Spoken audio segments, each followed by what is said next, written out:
Hello, everybody, and welcome back to another episode of The Cup Interviews, brought to you by Cup of Hemlock Theatre. I will be your host for this episode, Ryan Borochovitz, co-artistic producer here at Cup of Hemlock, and this is one I've been excited to do for a while. I am joined today by a very special guest. A lot of our listeners might be very familiar with him as the host of Stageworthy, the podcast that has recently ended after its very impressive run of 400 episodes. But he's also a writer, a performer, an all-around advocate for Canadian theater, and I'm so happy to have him on our show to talk today. Phil Rickaby, hi, how are you doing? I'm great. Thank you. Thank you, Ryan. Thanks for having me.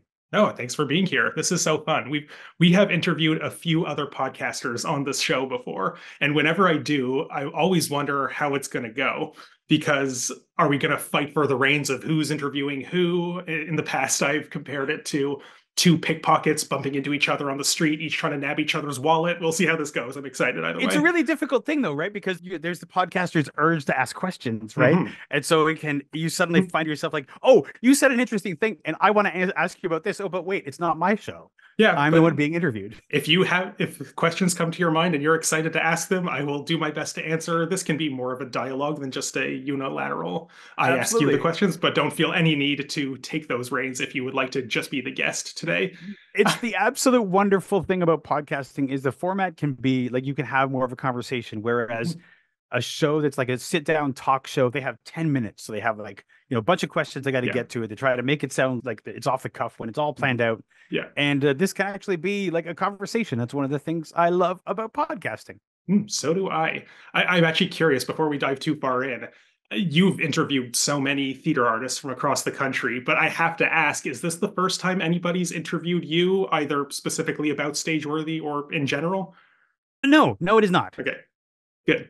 Is it about Stageworthy the first time someone's interviewed you, or has that also happened? No, that's also happened. All right, I'm not Yeah. special. No. Oh, was I supposed to lie? Because I could do No, that no, for you. please. I insist upon honesty. But before we get too far in, I have to ask our favorite question that we always begin with. What is in your cup today? My cup, it's boring. I'm a podcaster, so it's water Yeah, because you always have to have water. perfect. I And often have water in mine, but yes, I worry it's too boring, so I try to change it up sometimes. no, I'm not worried about the boring because you could put like coffee in there and then it'll dry out your throat, or you could put Yeah, some booze in there, but yeah, I don't drink. So yeah. then it'd be a really interesting conversation because I would be the lightest lightweight that ever lightweighted. And what does it say there on your mug for especially It those says who are listening? creativity fuel. Creativity fuel. Perfect. The water is Yeah. fueling your creativity.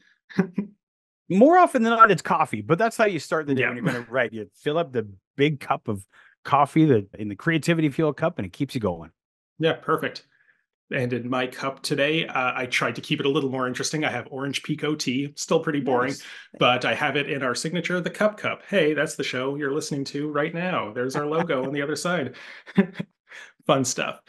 So, for any of our listeners who are maybe unfamiliar with you or your work, could you just begin by telling us a little about yourself? Maybe how did you first get into theater, relevant training, influences, experiences, projects, credits, etc. The floor is yours to describe your identity as a theater person, however you please.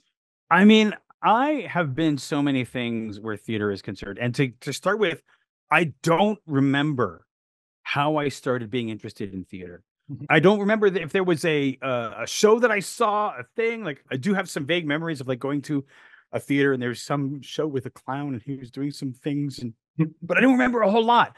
What I do remember is that when the neighbor kids came over, the cousins came over for holidays or whatever, I wrangled everybody into putting on a play. Nice. Classic. And one year when I was living, I guess I was like maybe 11, 12, I wrangled all the kids in my neighborhood to do a street production of The Wizard of Oz, obviously without, the rights or anything like that. But we were Yeah. kids. What did we know? To raise money for the Humane Society. And I think we raised like $50 or something. Oh, but nice. whatever, that was great. So that was like the start. I think I've always been somebody who wanted to make stuff happen. Mhm. If something wasn't happening, I wanted to make it happen. And then like I went to theater school, went to George Brown Theater School back in the like 89 was because I'm old, was when I started. And I graduated and I did the auditioning thing for a while. And then I started to find that I was really interested in creating my own work. And I started to write more because I'd always been writing even when I was a kid. And I would write and I would create shows. And then a friend of mine, my schoolmate, Richard Bone, came and said, I really want to do, like, I'd done some Shakespeare with him and things like that. And he said, I really want to do something with silent film. And we formed a company with a number of other people called Keystone Theater that created plays in the style of silent film. And our first play was an epic 2-act play called The Belle of Winnipeg. Again, and again, we're not speaking. The only sound was our live piano player. So that was one of the things that I did. And then I just kept writing and producing my own shows. So now when I introduce myself, when people ask me what I do, I'm a writer and performer. Writer first, performer second is how I describe it. So Yeah. it's quite a journey. I I wrote a solo play a number of years ago called The Commandment, which sort of came out of the fact that I'd always wanted to write a solo play ever since I read Daniel McIver's House. I was like, I want to write something like this. And I would sort of piddle around with it. And then I had a tragedy where a person I loved very much took their own life. And then as a way of finding catharsis from that, I wrote this play. It's not a true story. I fictionalized everything, but it was about an atheist who found out that God had chosen him to be his new prophet. And then I just kept writing solo projects. And now I'm coming back to like a non-solo I've written recently. I've started working on a 4-person cast show. So it's all over the place. So wow.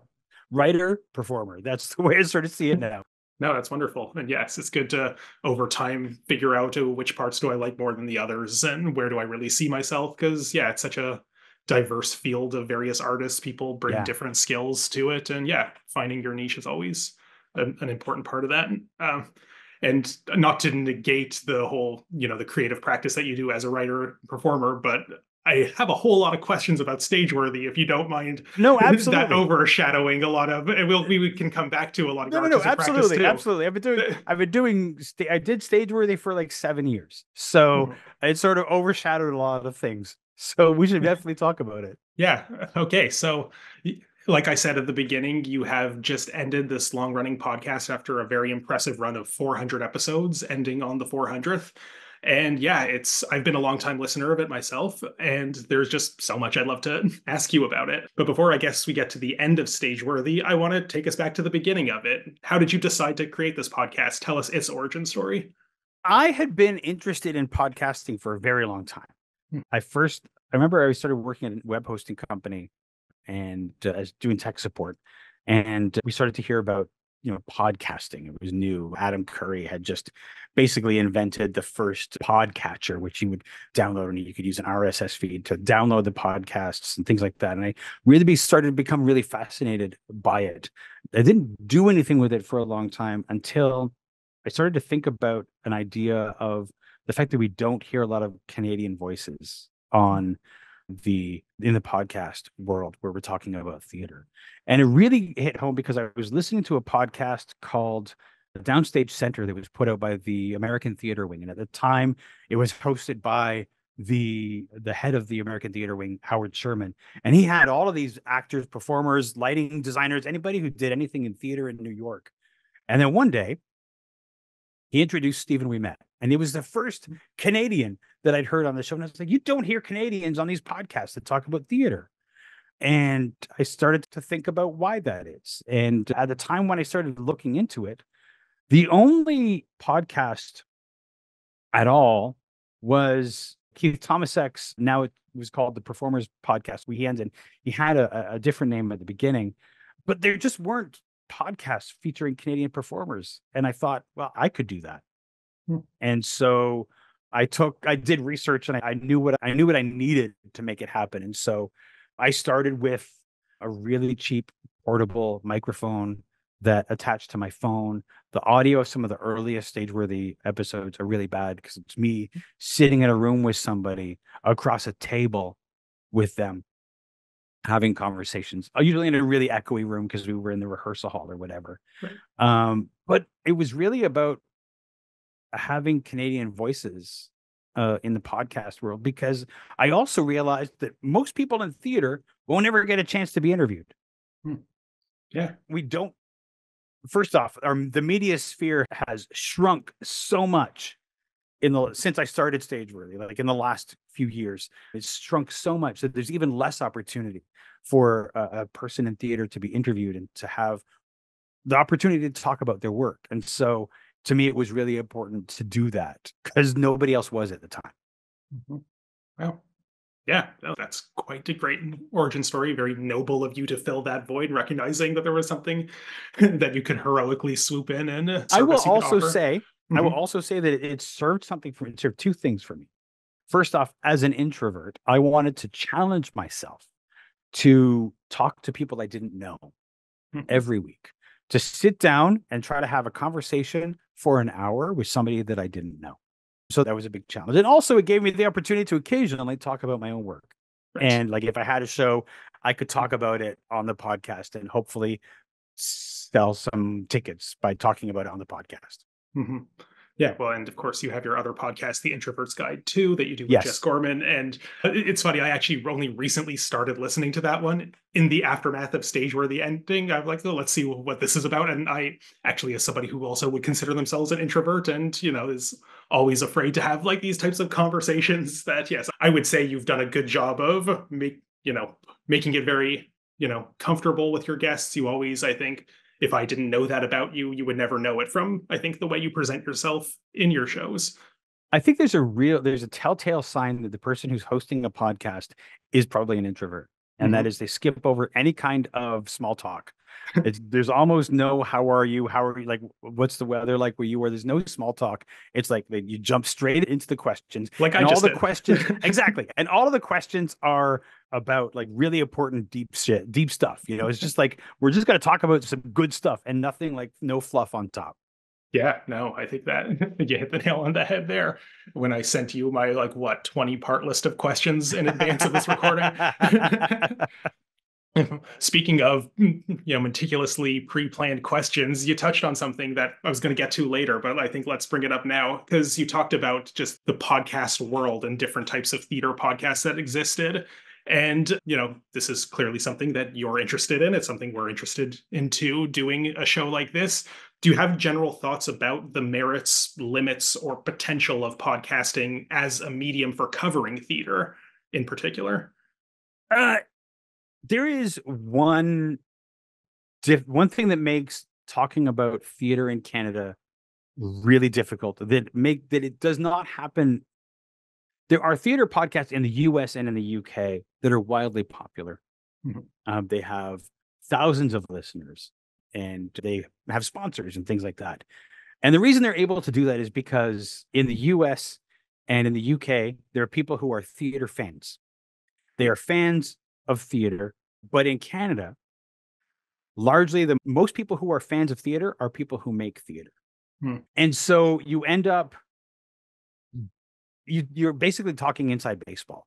You're making a theater podcast for people who are making theater, which is not necessarily a bad thing. It's just the thing you have to understand when you're talking about a podcast in Canada about theater, because for whatever reason, and I have lots of theories on why that is and what to do about it, we don't have fans of theater in Canada. We have people who make theater who really passionate and love theater.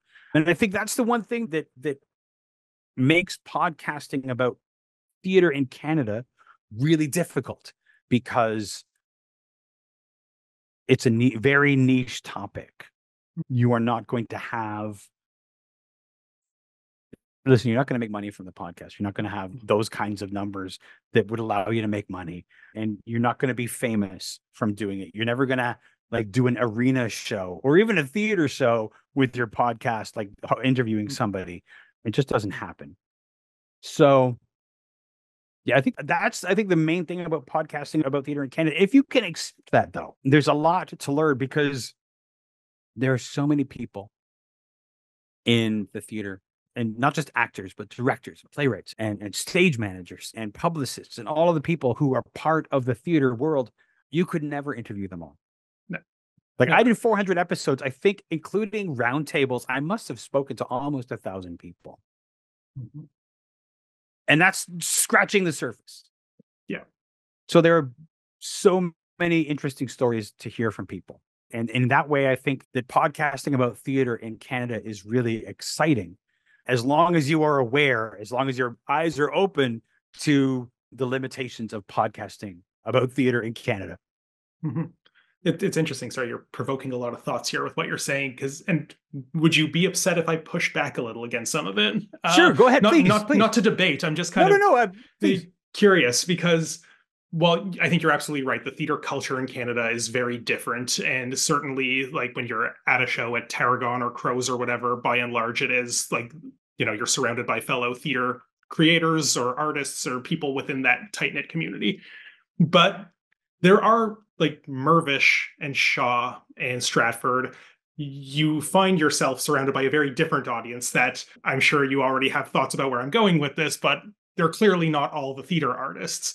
Now, they're probably not the same crowd that will actively seek out podcasts of this nature, but I would maybe like to push back a little against the idea that there are no theater fans here in Canada who aren't themselves artists. Well, let's say that there are very few Canadian theater fans, Okay. fans of Canadian theater. Sure. Interesting who are distinction. not Yes.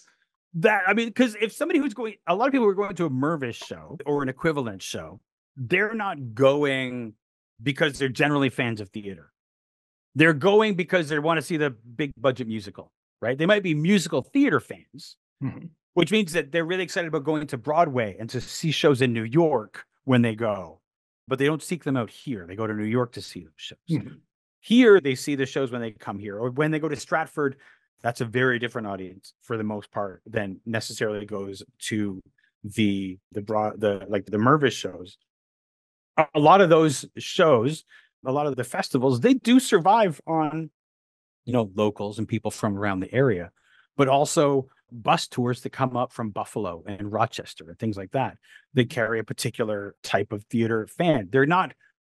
They're coming because that's what they do, right? It's the closest Shakespeare festival of theater to them that they know of. And so they come here to see that. But are they fans of Canadian theater? Yeah. If you ask most people about Canadian theater, you could walk up to most of those people who go to see a Mirvish show and ask them what they think of Canadian theater. They're probably going to say some things that all of us who make theater would probably disagree with.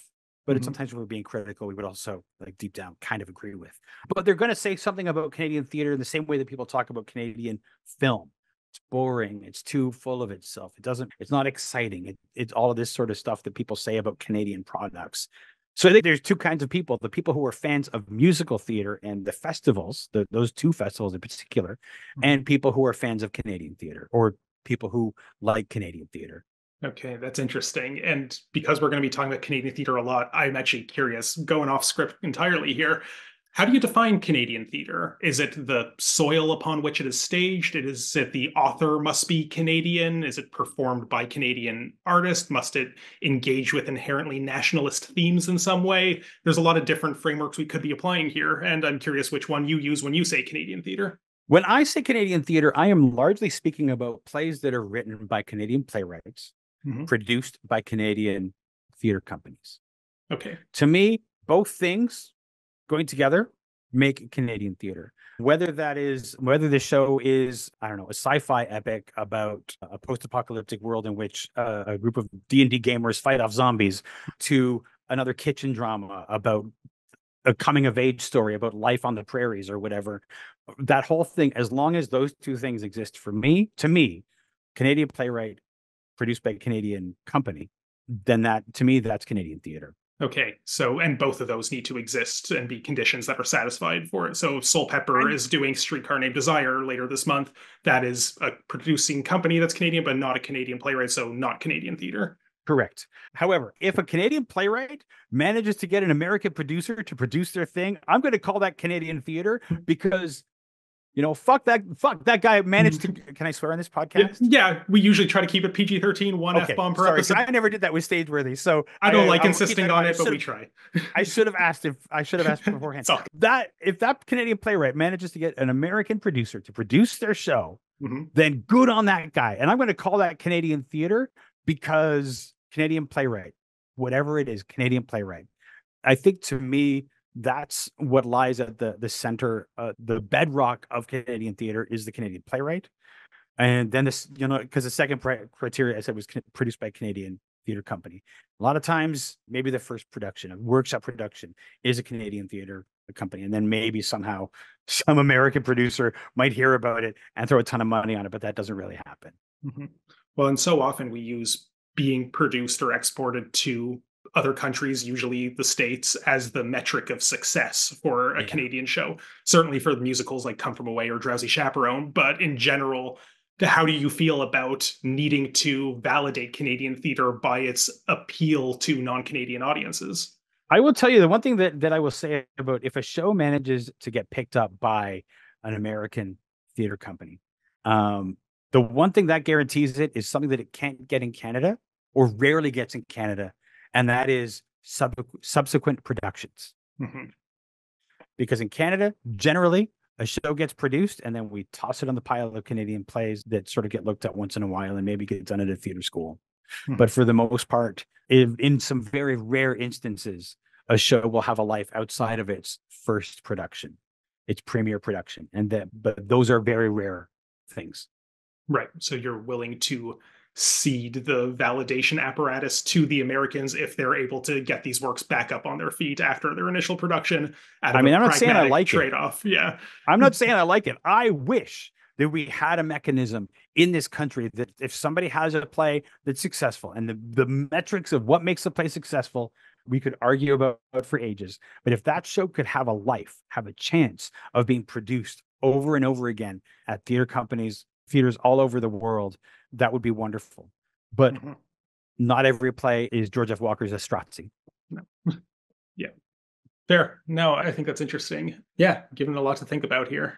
In terms, I had a script, remember? Silly me. Slap my wrist. So getting back to Stageworthy a little bit, you've, as you said, you've interviewed or talked to about maybe 1,000 people over the course of it. Now, I wouldn't ever ask you to pick your favorites because it's like choosing your favorite children or pets, if that's how you like to think about your guests. But were there any special highlights, specific episodes, guests, or moments that you found were particularly special or memorable that you keep thinking about over and over again? I've been thinking about this question since I saw you write this down, because that is a difficult question. And I'm glad I knew it was coming, because otherwise I would probably sit with my mouth open thinking for a long period of time and be unable to come up with them. But I will name two. One was a conversation that I had with Paul Sun-Hyung Lee. He was at the time doing the play Kim's Convenience they were touring it across Canada. The first season of the TV show had aired. And so they were like doing that show, and they were about to come to Toronto to do it at Soul Pepper again. And Paul is one of the nicest, kindest, generous people that I have ever had the pleasure of talking to. And so, yeah, he's just a super, super amazing dude.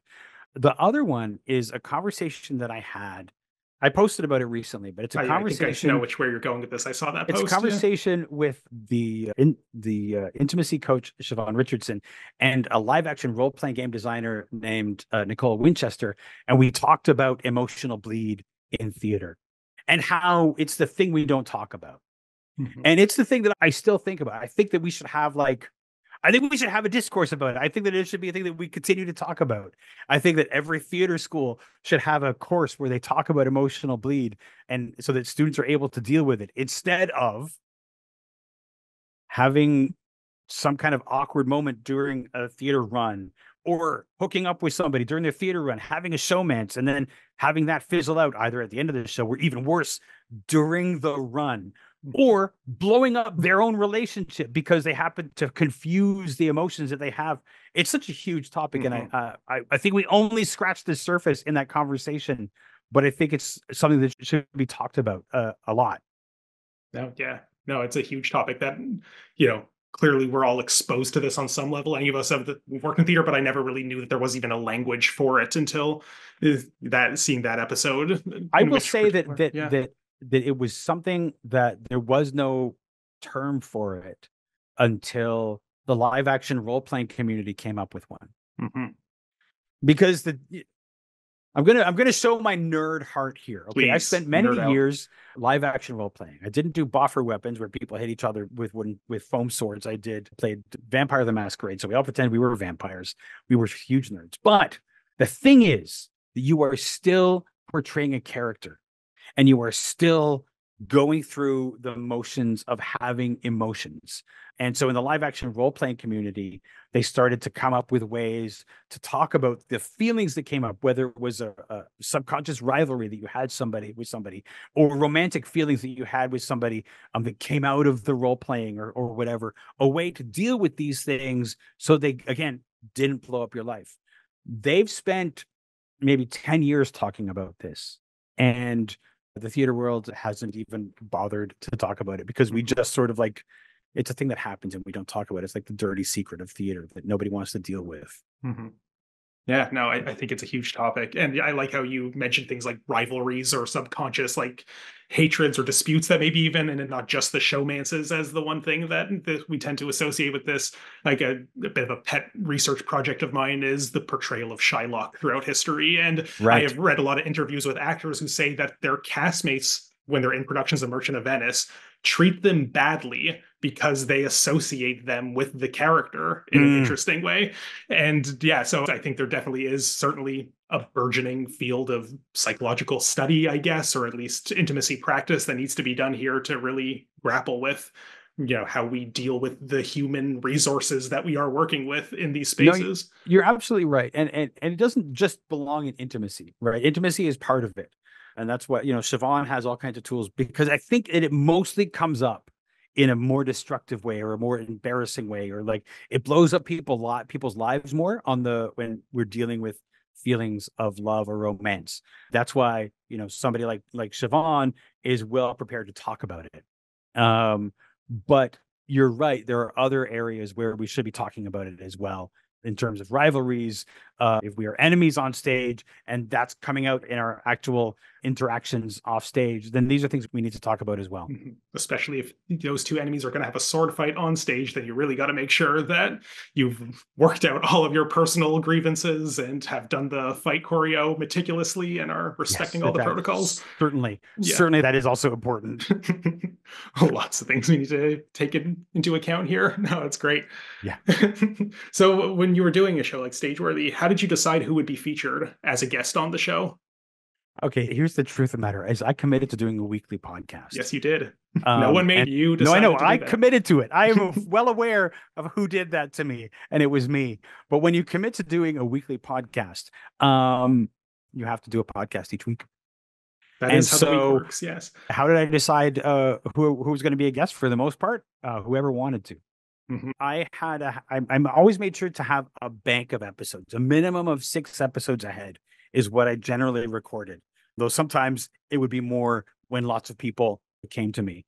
But as my bank would sort of run out, there aren't enough press releases in the world for me to fill a weekly podcast, no matter how many publicists we have in the city. So I would just say on Facebook or on Twitter, I'm looking for people to interview. And then they would come out of the woodwork and I would do a bunch of interviews and try to schedule them as best as I could. I wanted to schedule them so they would come out when if somebody had a show they were talking about, they would come out for that. But I also really enjoyed the conversations where somebody was just like, sure, I'll talk about theater. Awesome. And then we would just like release them. So how did I choose? For the most part, whoever wanted to. Occasionally, there would be somebody be like, I would really like to talk to that person. And I would ask them. And every time I asked somebody, they said yes. Yeah. Well, that brings up another question that I had here is, was there ever anybody that you really wanted to get on the show and it just never worked out or you were never able to get them? I mean, sure. I don't remember all of them because, you'll be like, I would like to talk with this. Oh, yeah. I remember Tanisha Tate always wanted to have me talk to a couple of people and I would email them and they wouldn't hear back. I wouldn't hear back. Okay. But that would happen occasionally.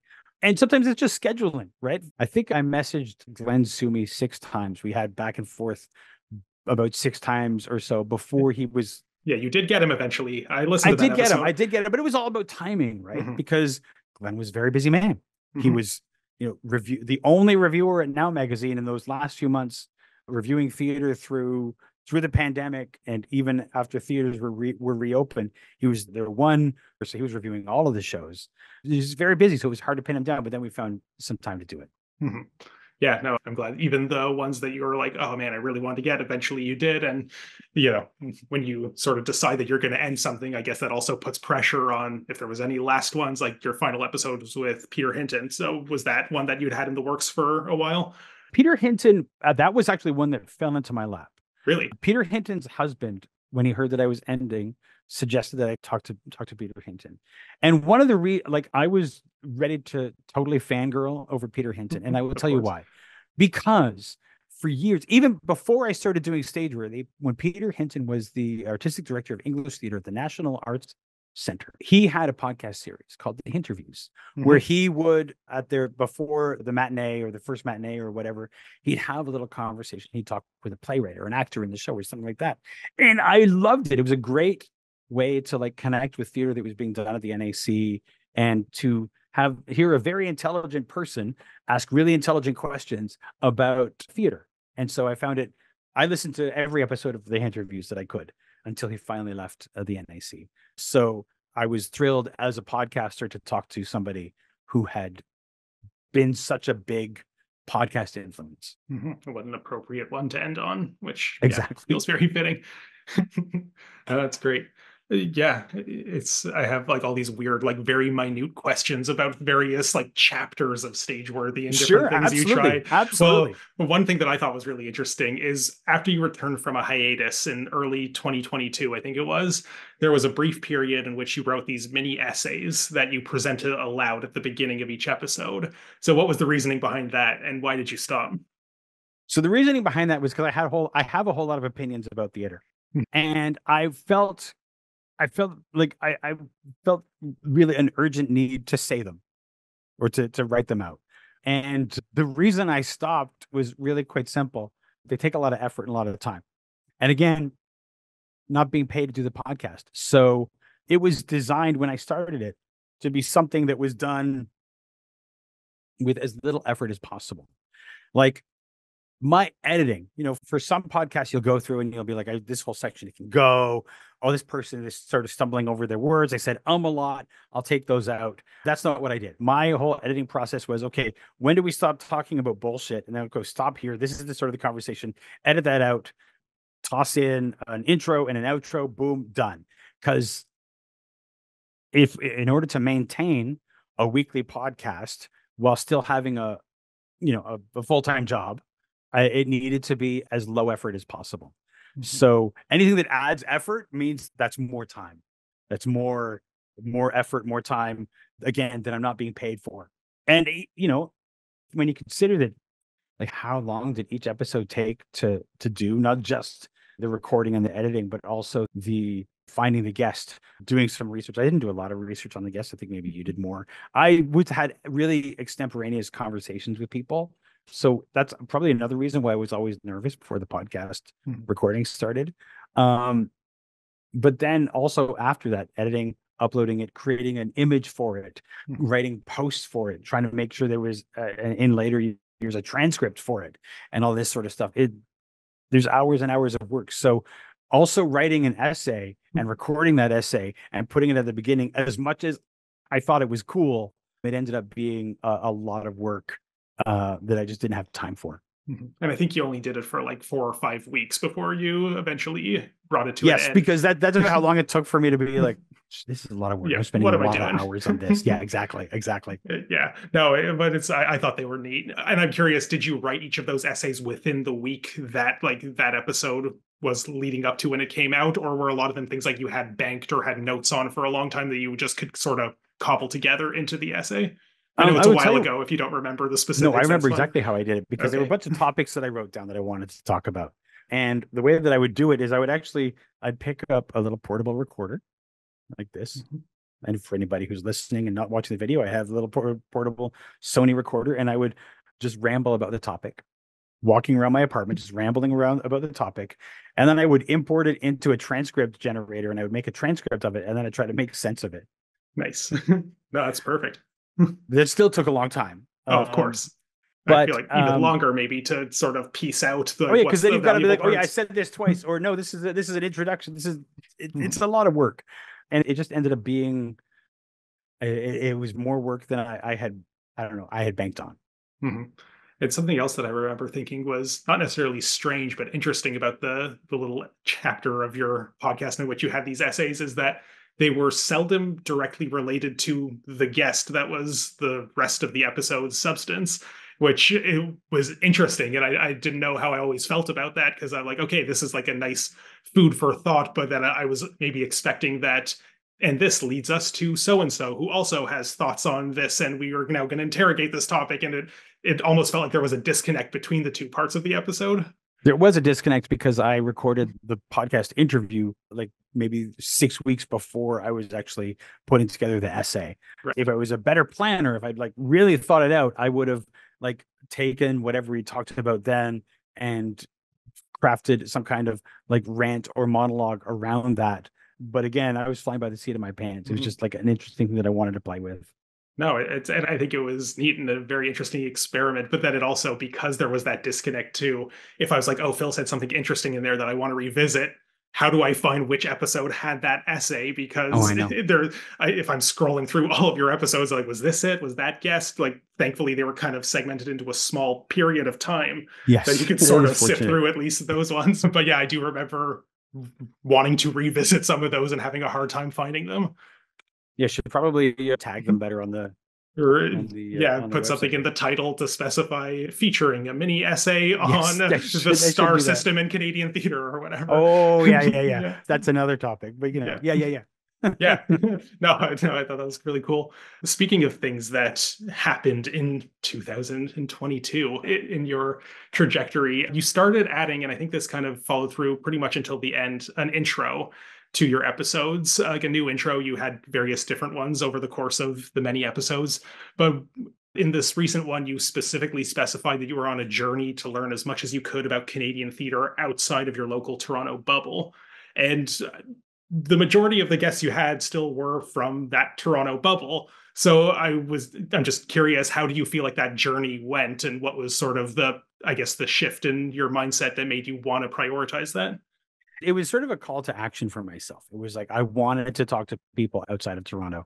The difficulty is that Stageworthy was mostly known in Toronto, and it was more difficult to find people outside of the Toronto area, especially when you start to head out west.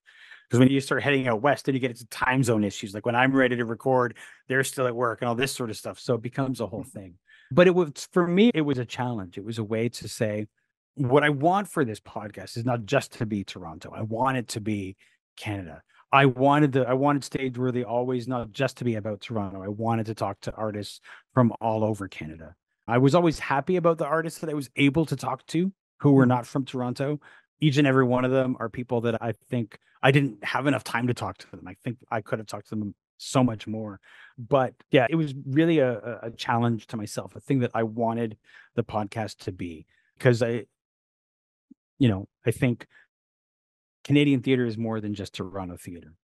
And I think that also, if you're talking about audience, like Toronto is one bubble of an audience about Canadian theater. If you want to talk about Canadian theater, it can't just be Toronto, because they're doing incredibly cool stuff in Edmonton and in Calgary and in Vancouver and in other places. You have to be able to talk about that too.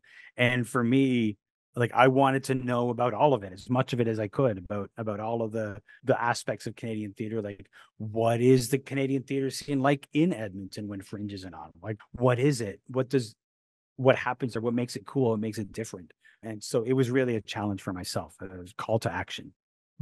Yeah, well, and it's interesting because theater is obviously so local, and it's easy to kind of, not even just like be stuck in your bubble, but also recognizing that if your audience is mostly Toronto based, that is who you're servicing.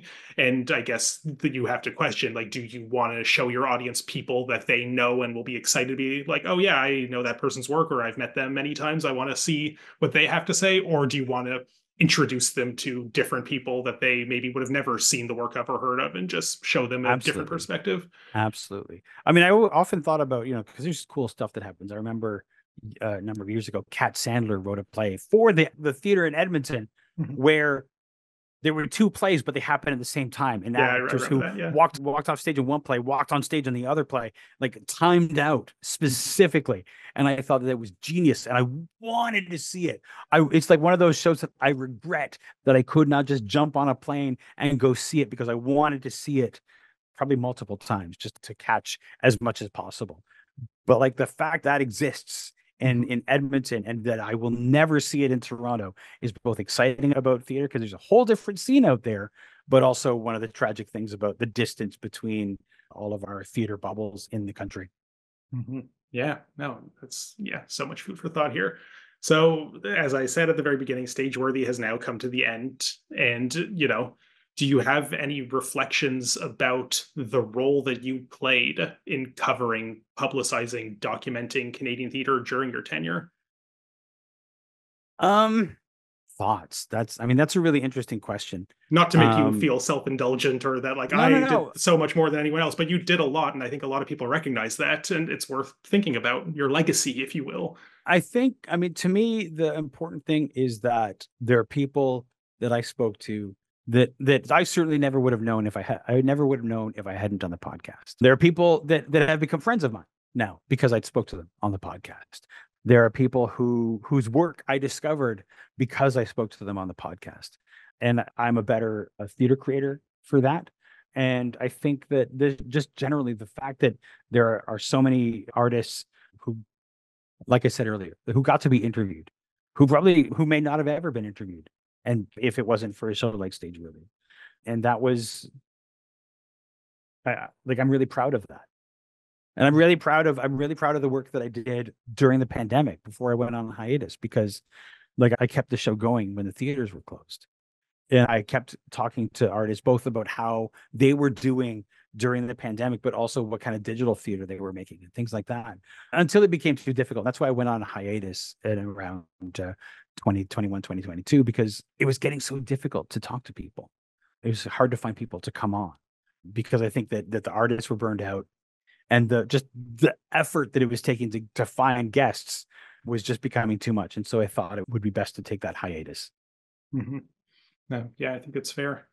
And yeah, now it's over. I know you've talked about your reasons for ending it, both in that final episode and in various social media posts that you've done around it. But for the benefit of people who are maybe only hearing about the fact that it's over now, listening to this, what were some of your reasons for deciding to finally close that chapter? There are a lot of reasons. There are a lot of reasons. I'll start with the financial ones. Mhm. I was doing the show for 7 years. At least one episode a week I would record, sometimes two episodes a week I recorded. And that means that I was then spending time to find the guest, prepare for the guest, edit the episode, do all of the things that go into creating the episode for free for 7 years. And that's free for the audience, not free for me, No. because I was having to pay for a website, a place to host the files, distribution of the host the files and distribute them to all the places that podcasts go. I had to pay for an editing software, a image editor, so that I could create the images for the show. So many things that are cost, and each on their own, not that much, but when you start to put them together, it becomes a lot. And eventually, I was getting to the point where it's like, I am putting so much money into this podcast for zero financial return. Mhm. So that was part of it. That was part of it. And that's very exhausting. So the fact that I was unable to like cover the costs of the pod, at least cover the cost of producing the podcast without like dipping into my own pocket, that was a bit of a difficult thing. I tried various things. Like I had a tip jar and a couple of people would become monthly subscribers to that. I tried doing a Patreon, but only one person signed up for the Patreon. And I didn't feel right taking their money each month, but not feeling motivated to produce Patreon specific content for one person. So I ended that as well. So the financial aspect is a lot of it, but also in the years after the pandemic, I'd actually seen listenership drop. There was a point at which I was getting hundreds of listens for each episode. And that was dwindling down to 100 or less as things went on. And that in itself was demoralizing for something that I was putting so much of myself into for no money to see the listenership drop off. That's one of the reasons why I actually tried doing those essays. I was trying to shake things up. I wanted to, I don't know, maybe say something controversial that people would like listen to and like maybe argue with me about, but whatever. Like just I was trying to find ways to try to bring the listenership back up, but it was just becoming a trend of diminishing returns. And so because of that and the financial thing, I just thought it was after 7 years, it was probably good to let it go. And I'm not saying that I will never like publish an episode of Stageworthy again. Maybe in after a while it will come back and it will be something else. But Stageworthy as it was is done. Well, we'll see how I feel in a year. Maybe in a year I'll be like, no, I'm ready to come back. But Mhm. there have to be some guardrails around like the financial aspect as well as like the listenership. Yeah. And even if you do decide to bring it back down the line, you don't necessarily have to commit to weekly again. It could just be whenever I have an episode, there will be an episode there. I know. See, Keith Thomasek was smart because his Mhm. podcast was like whenever I feel like it, whenever I have the opportunity, I'll put one out. And I was like, like he started his podcast before me, a long time before me, but I don't think I like at a certain point I blew past his episode numbers and I was like, oh, okay, maybe I'm doing too much of this. But it was the pace I set for myself. But also because I'll be honest, I felt a bit of an obligation. There are so many shows, and I wanted to be able to have as many people as possible have the opportunity to make their show a success. I wanted as many people as possible to be able to talk about their show. So because of that, I would feel guilty if I couldn't get somebody on. Like if I was booked up and their show was coming up, I would feel guilty that I couldn't get them on an episode just because I felt like especially in the shrunken media landscape that we have now, it's so difficult to get the word out about your show. So I wanted everybody to I wanted as many people as possible to get on. So I think also that obligation kept me going probably longer than I might have otherwise.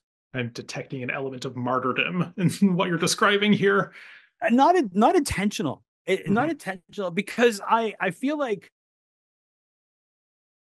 you know I don't know it's important to me to be of service, and that's what Stageworthy was. Stageworthy was my way of being of service to the community, and because it was my way of being of service, I felt an obligation to have as many people as possible to come on and talk about their shows, their projects, their lives in theater. I don't consider maybe it sounds like martyrdom, but I certainly don't think of it that way. I think of it as being in service. Mhm. No, no, well said. It's good. And, in terms of the aftermath of the show, you have recently, in the past really just a couple months, you have started your new blog, the Stageworthy Dispatches. So clearly you still have a lot that you want to say. What prompted you to initiate that platform, and what type of content do you expect to use it or intend to use it for? The dispatches are because I still have, like you said, I have a lot to say about theater. I have a lot of opinions about theater and about theater's future survival. That sounds so bleak when I say it like that, and also a bit arrogant. Like I'm the guy who has the answers, but also like I have opinions. That's the thing. I have a lot of opinions about it, and I was feeling really compelled to be able to say these things. And so I thought, you know what, I want to write this. I also want to be able to hype up a show that I'm interested in seeing, that I want to see without having to go through everything that a podcast episode would do. Especially, because the Fringe is coming up and there's so few ways for a Fringe show to get the word out about their show now. There's no media partner, there's no Now magazine, there's no iMagazine, which was the partner at one time. There's Log TO doesn't touch the theater. This Toronto Star only just got a full-time theater reviewer, theater writer. So there's so few places to write for people to promote their shows. And I wanted to be able to post about the shows that I'm interested in, the shows that I'm seeing, because I still feel like, again, being of service and having just some way for people to learn about shows and to get hyped up. Yeah, and something that not even just the shows you've seen and are seeing or are excited to see. One of the very first posts he did on Dispatches was about two shows you didn't get around to seeing, that whose runs had already ended. Exactly. And I thought that was so cool because, like, yeah, we only ever seem to talk about the things that we saw or are about to see. But, there's a lot of theater that we just can't always catch, that we miss, but it doesn't mean that we shouldn't talk about it, direct our audiences to it, get some buzz around the producing company. That, yeah, I thought that was really Absolutely. cool. Absolutely. And it's really hard because, like I said, like most shows, once they're done, Yeah. like that show, well, Mad Madge may never be Mhm. done by another theater company again. Just by nature of the way that Canadian theater works, and that's a shame. But I want to be able to say these are shows that that I heard were awesome, and I'm really sorry that I didn't get to see them. Mhm. Yeah. It's it's really interesting. And I guess using a platform like Dispatches, we've been circling around this and you've already shared some things that I would call answers to this question, but here's the big one that I have for you, because over your many years that you've spent making this series, you've accumulated a wealth of knowledge about the state of Canadian theater. So I'm just, you've shared some already, but do you have any other nuggets of wisdom you'd like to share? Perhaps some advice for artists, some issues that concern you, some hope for the future, whatever you consider to be the what you would like to share. I warned you I was going to ask you this, so I hope I you had mean, some time to think about it. there's so many things that I could say. Advice for artists. I think advice for artists is take every opportunity to talk about your work. A lot of times, and we've all fallen guilty to this, victim to this. Like you say, like, you're doing a show and you kind of feel like a little bashful about talking about the thing that you're doing. You need to stop that, and we need to talk about the work. If you're proud of it, talk about it. It seems, I mean, it's one of those differences about like Americans and Canadians is Americans will like shout about a thing and Canadians be like, I'm kind of doing this Oh, show. sorry, Yeah. Yeah. Right. I'm just sorry. I just want to talk about my show. So that's like one thing, talk about your show. To quote, I remember, for years at the Fringe Lottery, Sue Edworthy, who's a theater publicist, would be there. I would be doing the Twitter feed, the live feed from the thing, and somebody would, they get to a certain point, they say, what's the one thing that you need to do if you get it, if you do a show in the Fringe, Sue, and she say, tell people about it. Because listen, you have to start telling people about it soon and learn how to do it. Just learn how to talk about your show and be proud of it. That's one thing. As for the theater in general, we need to do better. And when I say we need to Great do better, advice.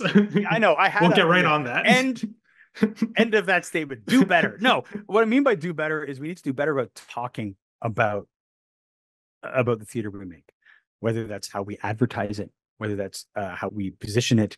And in fact, I think we need to do better about like having varying kinds of theater that we put on a lot of our stages, excluding the Mirvishes, excluding the festivals. But like if I look at a poster of a show and I can't even tell if it's a comedy or a drama, I like, what makes you think I want to see that? Mm-hmm. And it like, might be tell great. me something about that's the problem. It might be the best show you would have ever seen, but you won't see it if you can't decide. Yeah, we have this way of talking about theater and like advertising theater as though it's like medicine. Mm-hmm. Come to the theater, it'll be good for you, And also, I'm going to say something that might be a little bit controversial, and there's probably going to be people who are going to be pissed off at me for saying this.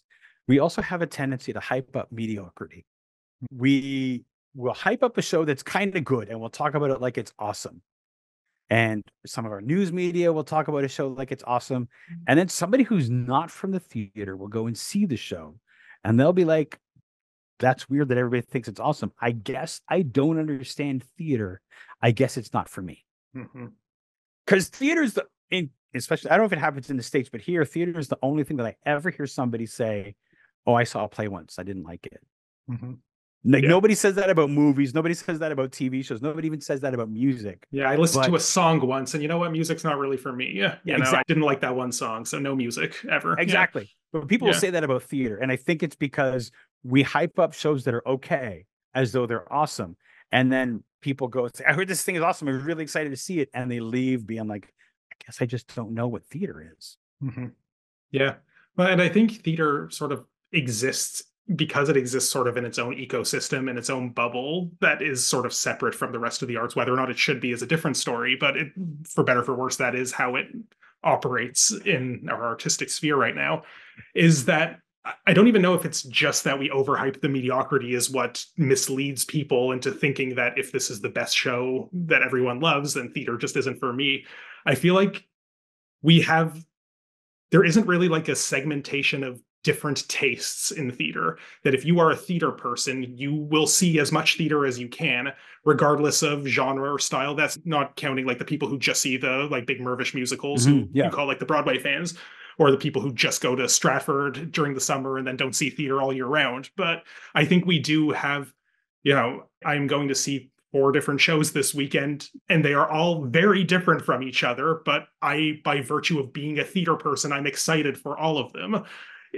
And I don't know, like, One of them is the Outside the March immersive rave dance show. One of them is a South Asian sitcom, essentially, that's happening at Crows. One of them is Haley McGee's new experimental solo piece. Like, these are all so different from each other. And yet to say that, well, I'm a theater person, so I am gravitated towards seeing all of these things, I think that is culturally very different than how most people consume most other arts. That's absolutely correct. And I think that we do ourselves a disservice when we don't give people experiences. Mm-hmm. Like, listen, if I walk into another theater again and I see another living room set, I'm just leaving. I'm tired. Like, I'm just tired of the living room set. I know it's like, yes, it's like home, but like, let's like do something else. But like, I think what I mean by that is, we need to expand the kind of shows that we're doing. Mm-hmm. Like, if I look at the kind of work that Eldritch Theater in Toronto does, yeah, and they're doing like magic puppet horror, okay, like that shit is awesome. Sorry, that's the second swear word, but that's okay. like we're it's past the point of no return here. It's so different, and it's so like.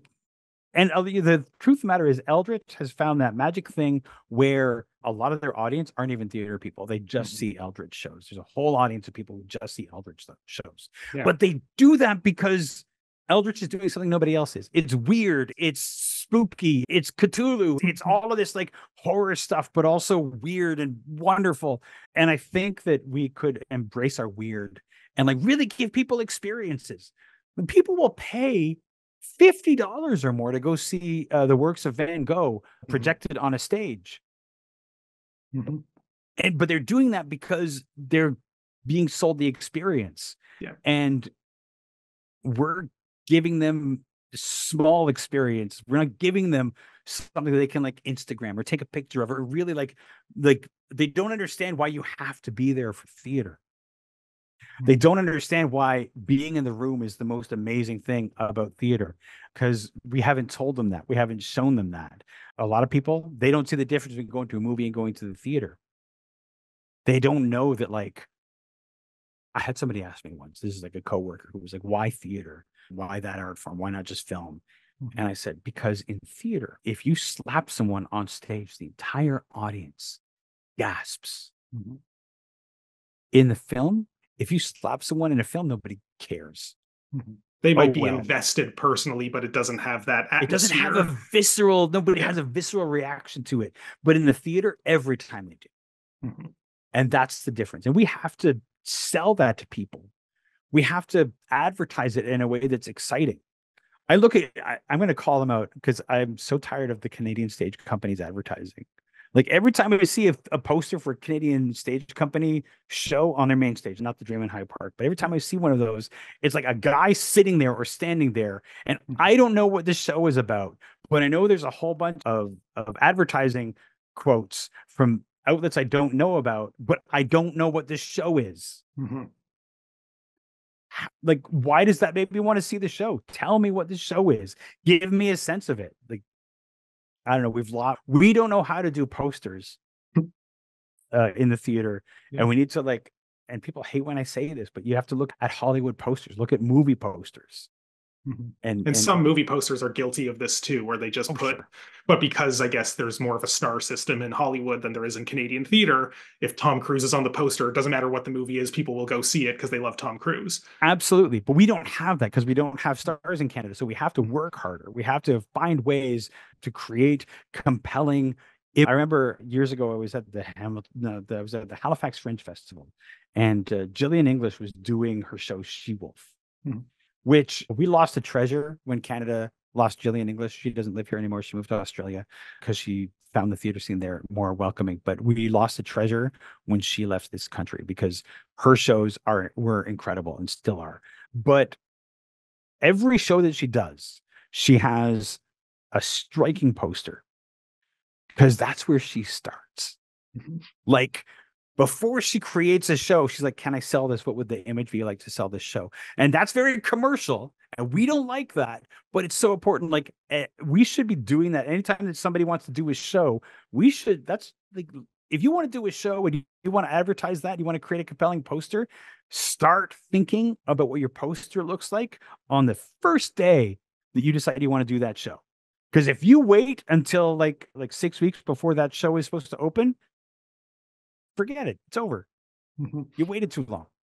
Well, and it's interesting. So you say like, "Oh, that sounds commercial. We don't like that," but there's a way of swinging it that's not just about I am the capitalist fat cat who wants to sell tickets to my show. Theater requires an audience. We Theater need people requires to an see it. audience. So if people don't know to see it or are only being trusted to see it on the goodwill of I am a prestigious theater company, which most of us even aren't, Yeah. then yeah, that's you can't be surprised that people don't come regardless of whether or not there's a financial incentive also tied up in creating that buzz. You need people to see your show. So you need to talk about it. You need to find a way to advertise it. You need to make people excited about it. And the poster and having strong imagery is one of the best ways to do that. And so if you haven't considered that from day one, you're falling behind. That needs to be one of the first things you do. Mm-hmm. Yeah. I want to go back. I'm just going to warn you. I could rant about Please. any issue about theater, and we will be here for a long time. This is the space to... Your listeners will be so bored by it. What I always say with the podcast, I said this to you before we started recording, is that a podcast can be as long as we want it to be because no one's forcing anyone to listen to it at all, but let alone in one sitting. That's right. I am happy to give you the space. You no longer have your podcast. You are no longer doing essays at the beginning of the podcast. You no longer have, you're doing mini essays on dispatches now. So you do have a platform, but no, this can be a platform for you to go off. And you said something earlier that I kind of want to go back to that I think because it was sort of tied into something else we also said earlier about Eldritch Theater and how they have cultivated an audience that loves them, but aren't necessarily theater people. Mm-hmm. And to me, it's interesting. This isn't a fully formed thought, so bear with me, but I almost feel like that's the nefarious flip side of the attitude of I saw a play once I didn't like, therefore theater's not for me, to say that I saw this play by this one company that I do like, therefore this is for me, but theater itself isn't. Like, I'm not sure what I think about this, that if there are people who see a company that they love and will always go back to that, but are therefore not interested in seeing more of what theater has to offer, is it just because the rest of the theater is lackluster by comparison because they don't have the magic sauce that Eric Wolf brings to every performance? Or is it because there is still this sort of narrow-mindedness towards the theater I like versus the theater I don't like? Do you get where I'm going with this? I do. I know where you're going, and I have, as one might expect, I have thoughts. I would love to hear them. That's why I asked. I'm not just trying to hear my own voice. I want your thoughts. No, I actually think that Eldritch Theater is like the antithesis of what other theater companies are doing, because yes, they have an audience that is not regular theater goers, but another thing that they do is they have shows that they will promote to their audience, right? So a show that's sort of like in line with like the Eldritch Theater ethos and things like that, they will include those shows in their newsletter. And so that audience discovers this company, that audience discovers other shows. And that's the way that we grow an audience, by like finding the audience and sharing it. I think the biggest problem that people have about finding shows is finding the shows, right? Like literally, if I have an audience, and this is one of the frustrating things, is years ago, I was at the Montreal Fringe, and somebody said, there's audience enough for everyone. And I have held that close ever since they said that, because I firmly believe there's audience enough for everyone. And we as theater creators don't need to hoard our audience, because a theater goer becomes a theater goer becomes a theater goer. Because if I do something that they like and you're doing something that's along with that, should you be able to advertise to the people who come to see my show? Absolutely. We should be sharing our audience, and we should be doing that so that everybody can discover everybody else. People who are doing good work all over the place. A lot of time in indie theater, but a lot of the like established theaters, they're doing good work, and people just have to find out about it. So like a theater like Eldritch, they don't just hoard their audience. They share the eyeballs of those audience with other shows that are doing things at their show. And in fact, you don't just have to be doing a show at the Red Sandcastle for them to show you. If something is along the lines of the things that their audience likes, they'll share it. So it becomes like this thing where, yes, they have an audience that's not theater goers, but because they like Eldritch theater, they'll go to see other things, right? That are sort of like along that line. And I think the reason why they're not going to see things at like a Tarragon or Factory or Pass Marai is because those theaters aren't speaking to them. Mm-hmm. Right? They've made it clear by the fact they're going to see Eldritch theater shows. They want a particular genre of show. They're really excited and they think it's really fun to go see these kinds of shows. And the other theater companies are not giving them that. So you could advertise the entire season of all three theaters to them and they'll go, it doesn't look that good to me because it's not something they're interested in, which is why I really think we need to spice up all of those theater seasons. And, we're doing a lot of important theater. We need to do a bunch of like, just for fun popcorn theater as well. Like, let's just do some fun stuff in there and just like mix it up. But because all of our theaters, so many of our theaters are funded by grants, we feel like everything has to be important and worthy of the grant.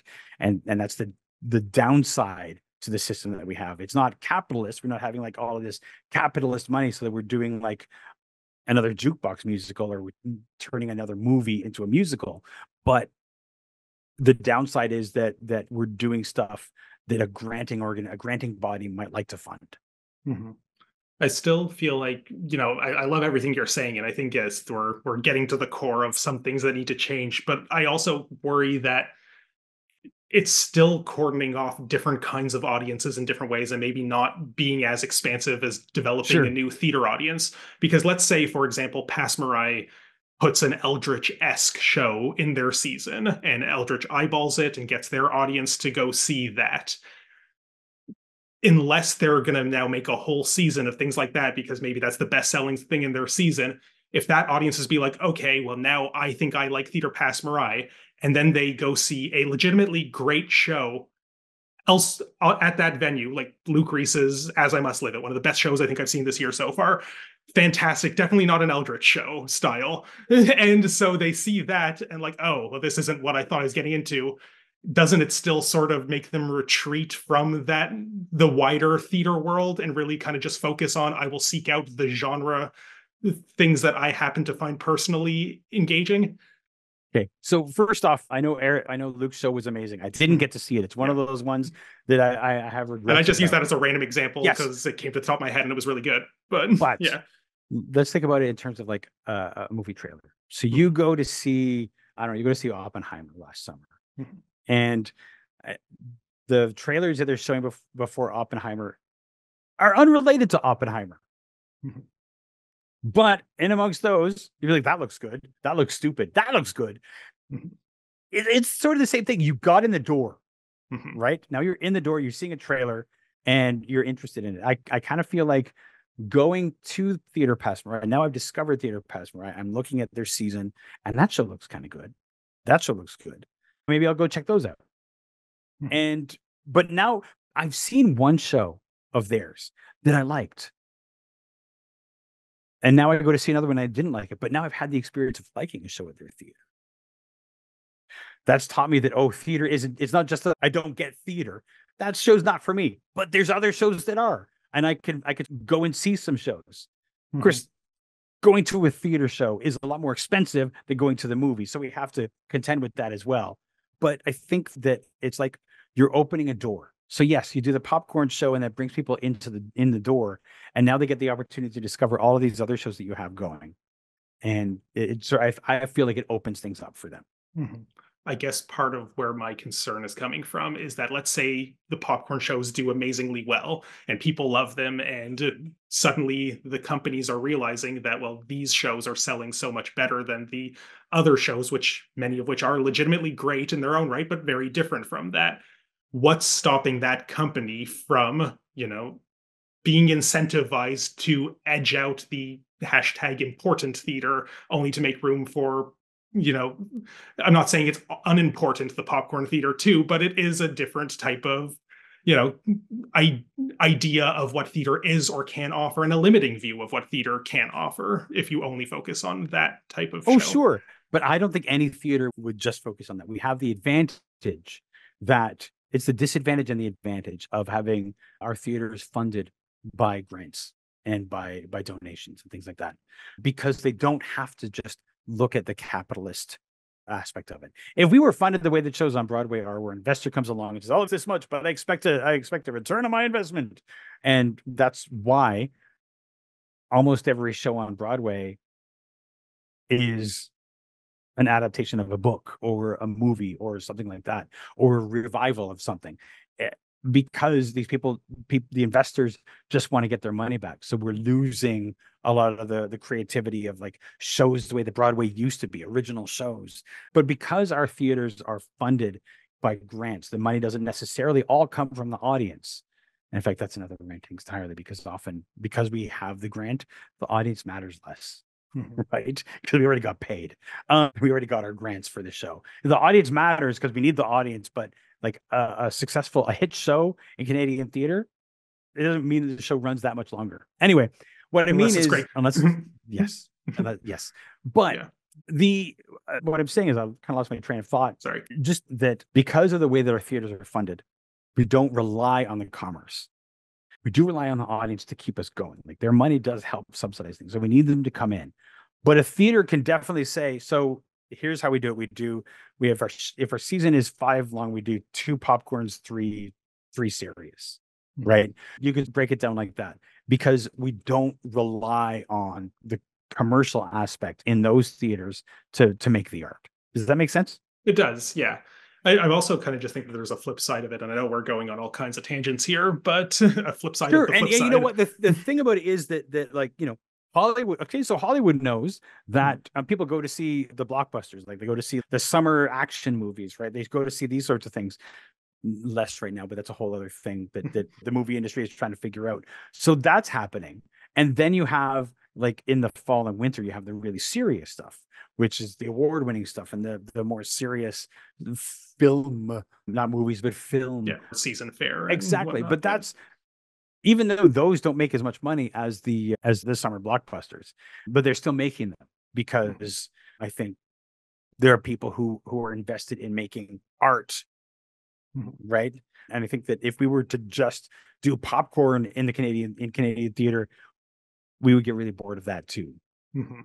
Well, like we would, the people who are already very excited by theater and invested. But if we're cultivating a new audience, and I'm not saying it's wrong to do that, but a new audience who has different tastes and expectations, I do think that it's hard to say what we would get bored of or who that we becomes. Sure. I mean, that's the danger. Right. And that's the danger, because the theater audience, if we are going to survive, we need to bring in people who aren't currently going to theater.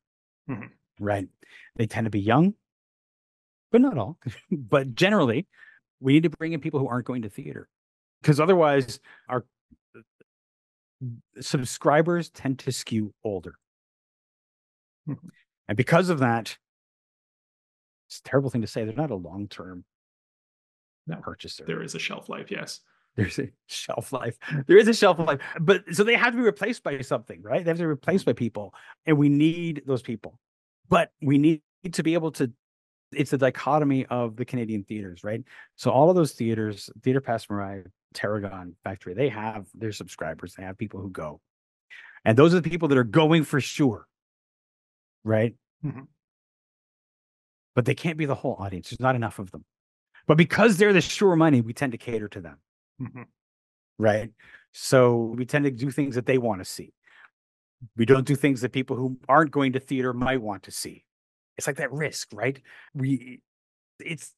There's no perfect answer to this. And we're not going to get to the answer unless we start experimenting more and doing, let's throw a couple of popcorns into the season next year. Let's do this sort of thing. Let's just do it and see what sticks. See if new people are coming to the theater. Can we bring in a new audience?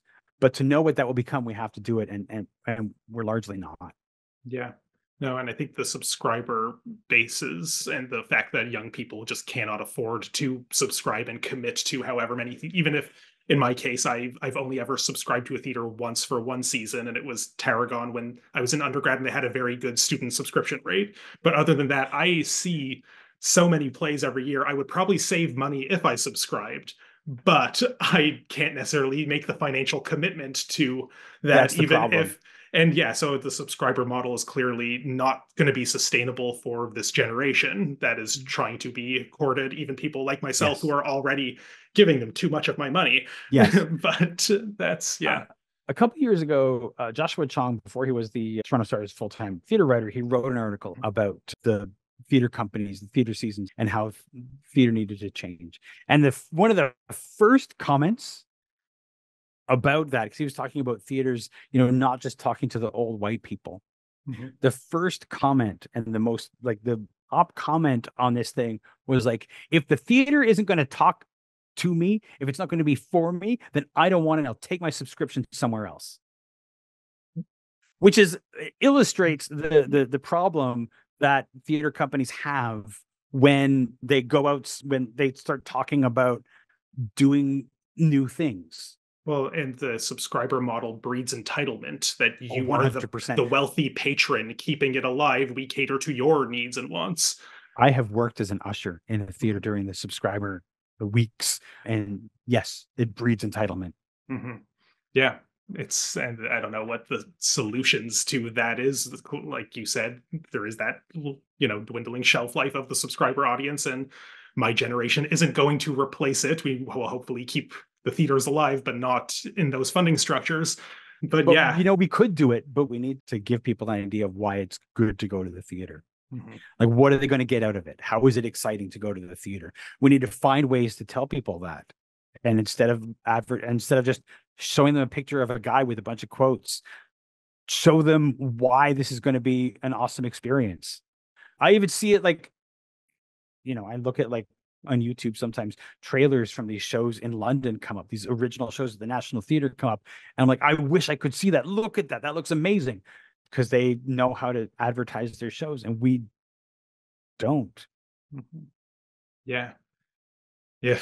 Well, yeah, like you said, we're not going to solve this here, but I'm glad we're No, we're talking not. about it. But this is, yes, this is get these ideas in the Yeah. air, start questioning. Maybe people smarter than both of us will be watching and they'll know how to fix it. Maybe it's possible. Yeah. I honestly think it just is going to take a willingness to try some new things Mhm. ultimately. Yeah. Fair. All right. I have one last question that's Stageworthy specific. Well, I'm Okay. so glad we went in all of this. That because you are a theater artist yourself, writer, then performer, as you described it, how have you navigated being a working theater artist in your own right while garnering a reputation as the podcast guy who's become more well known for featuring other people's works than maybe doing your own? Has that Um, been something you've had to deal with or think about? I thought about it very early on. Mhm. And the reason why it was not something I came up against after that is because I made a decision. And the decision I made was that I'm not going to review theater. Okay. Interesting. And the reason why I decided I wasn't going to review theater is because as a person who makes theater, I do not feel comfortable casting judgment on other people's productions. Listen, I will do it after the fact. We will do it at a coffee shop or a Yeah. bar in whispered voices around the corner from the theater. But I'm not gonna publish it. I'm not gonna Yeah. write it down. I feel like as a theater artist, there's a slippery slope that can happen when you are reviewing theater and also making theater. There was a reviewer many years ago. He's since passed on. He wrote for one of the major newspapers, and he was the reviewer, but he was also a director and playwright. Mhm. And you could tell who he was hoping to work for by the reviews that he wrote. Mhm. He was very kind to certain theater companies when he was hoping they might work with him or if he was working with them. And that kind of thing can't happen. So for me, it was like if I'm going to create theater, I can't review theater because I don't want that to come up. I don't want that to ever be a thing. I don't even want the appearance of that as a problem. So that was the only stipulation I had for myself. And that's to me, that's how I felt good about being like media, but also being a creator of theater. And I was always very clear with people. Like sometimes people would say, hey, come see the show, come review the show. And I'd be like, I don't review shows. And we need to be very clear about that. You can come on and talk about the show. I will come on if you still want to give me a comp and I'm not going to review your show. I might tweet about it. I might post it on Instagram, but I'm not going to review it. Mhm. And No. that's how I felt good about that. Okay. It's interesting because, speaking from our position here on Cup of Hemlock, we were reviewing first and then the interviews came later. And, for me, I don't personally care because I'm sort of married to academia now and have kind of Right. divorced myself from theater practice. So, and I've been working more and more to actually develop myself as a critic more than anything. But the other members of my team are more invested in the theater practice themselves and have other forays into it. And we do review shows and we interview artists. And the way that we've always framed this is, even though we're doing reviews, it's not theater criticism, it's theater enthusiasm. That is the Right. language we use. And I have some thoughts about that language that I'm probably going to discuss in an upcoming episode. Excellent.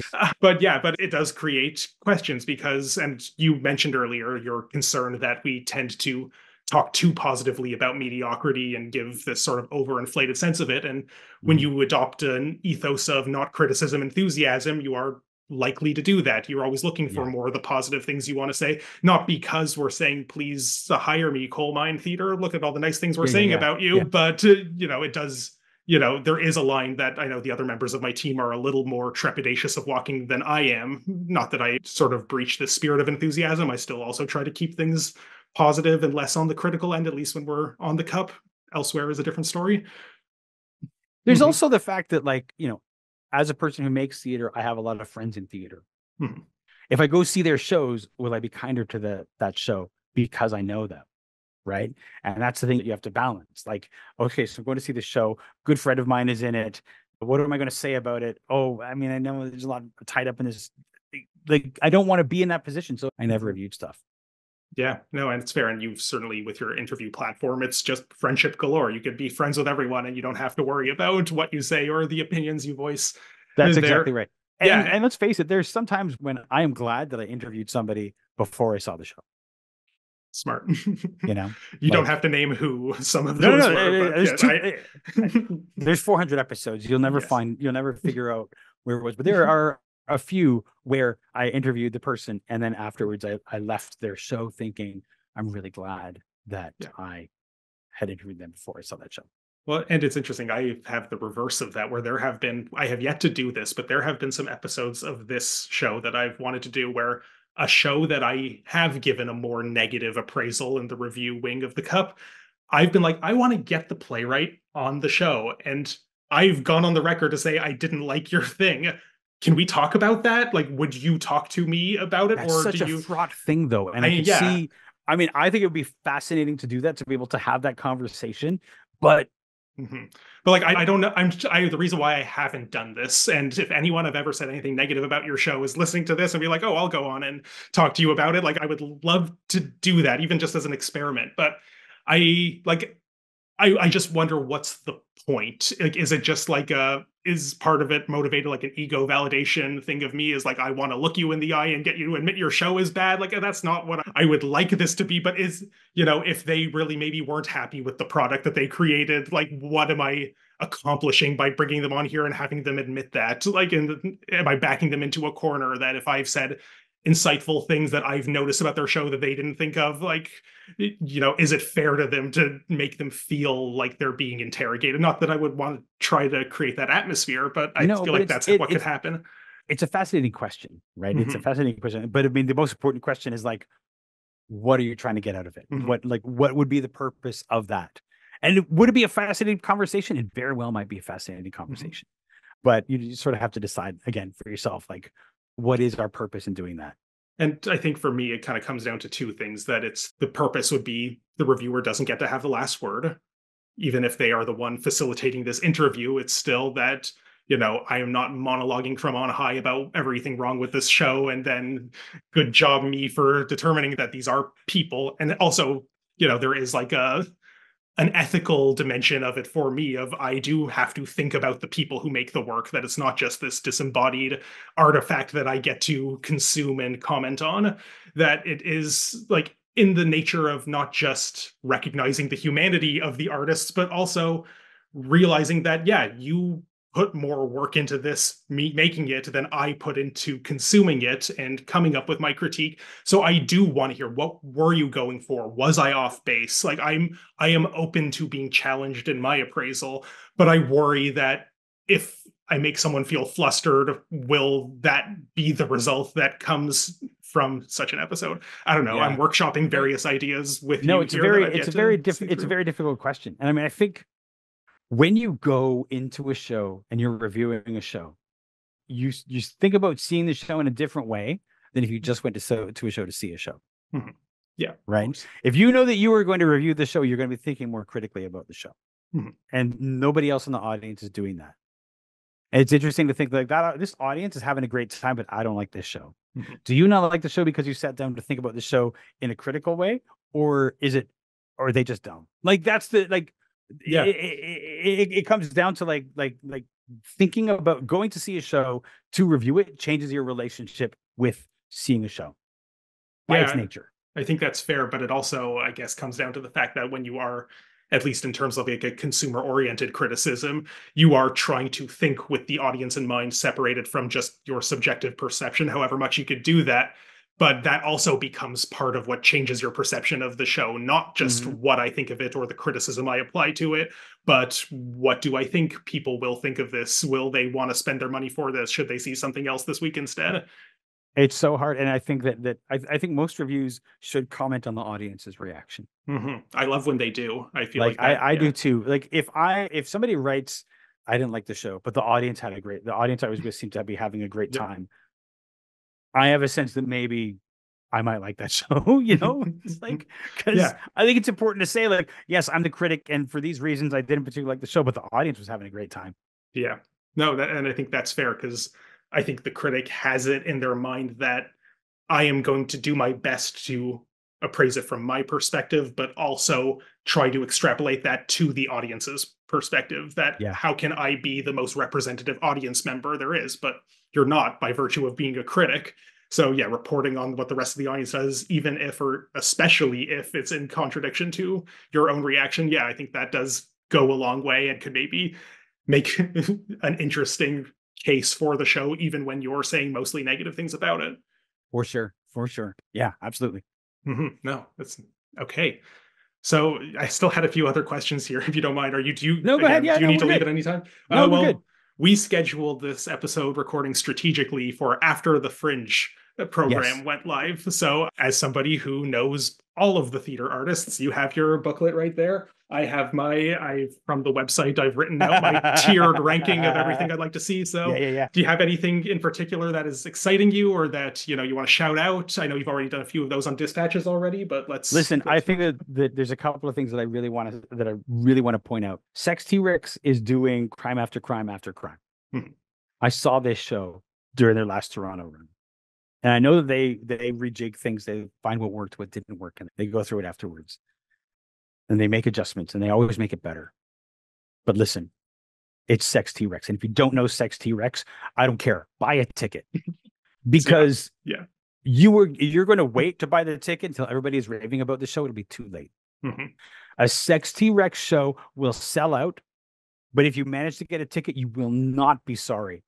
This show is not just a comedy, but the physical work that group of people does is so incredible that it is breathtaking. And I don't say that about a lot of things. The work that Sex T-Rex does in this show is breathtaking.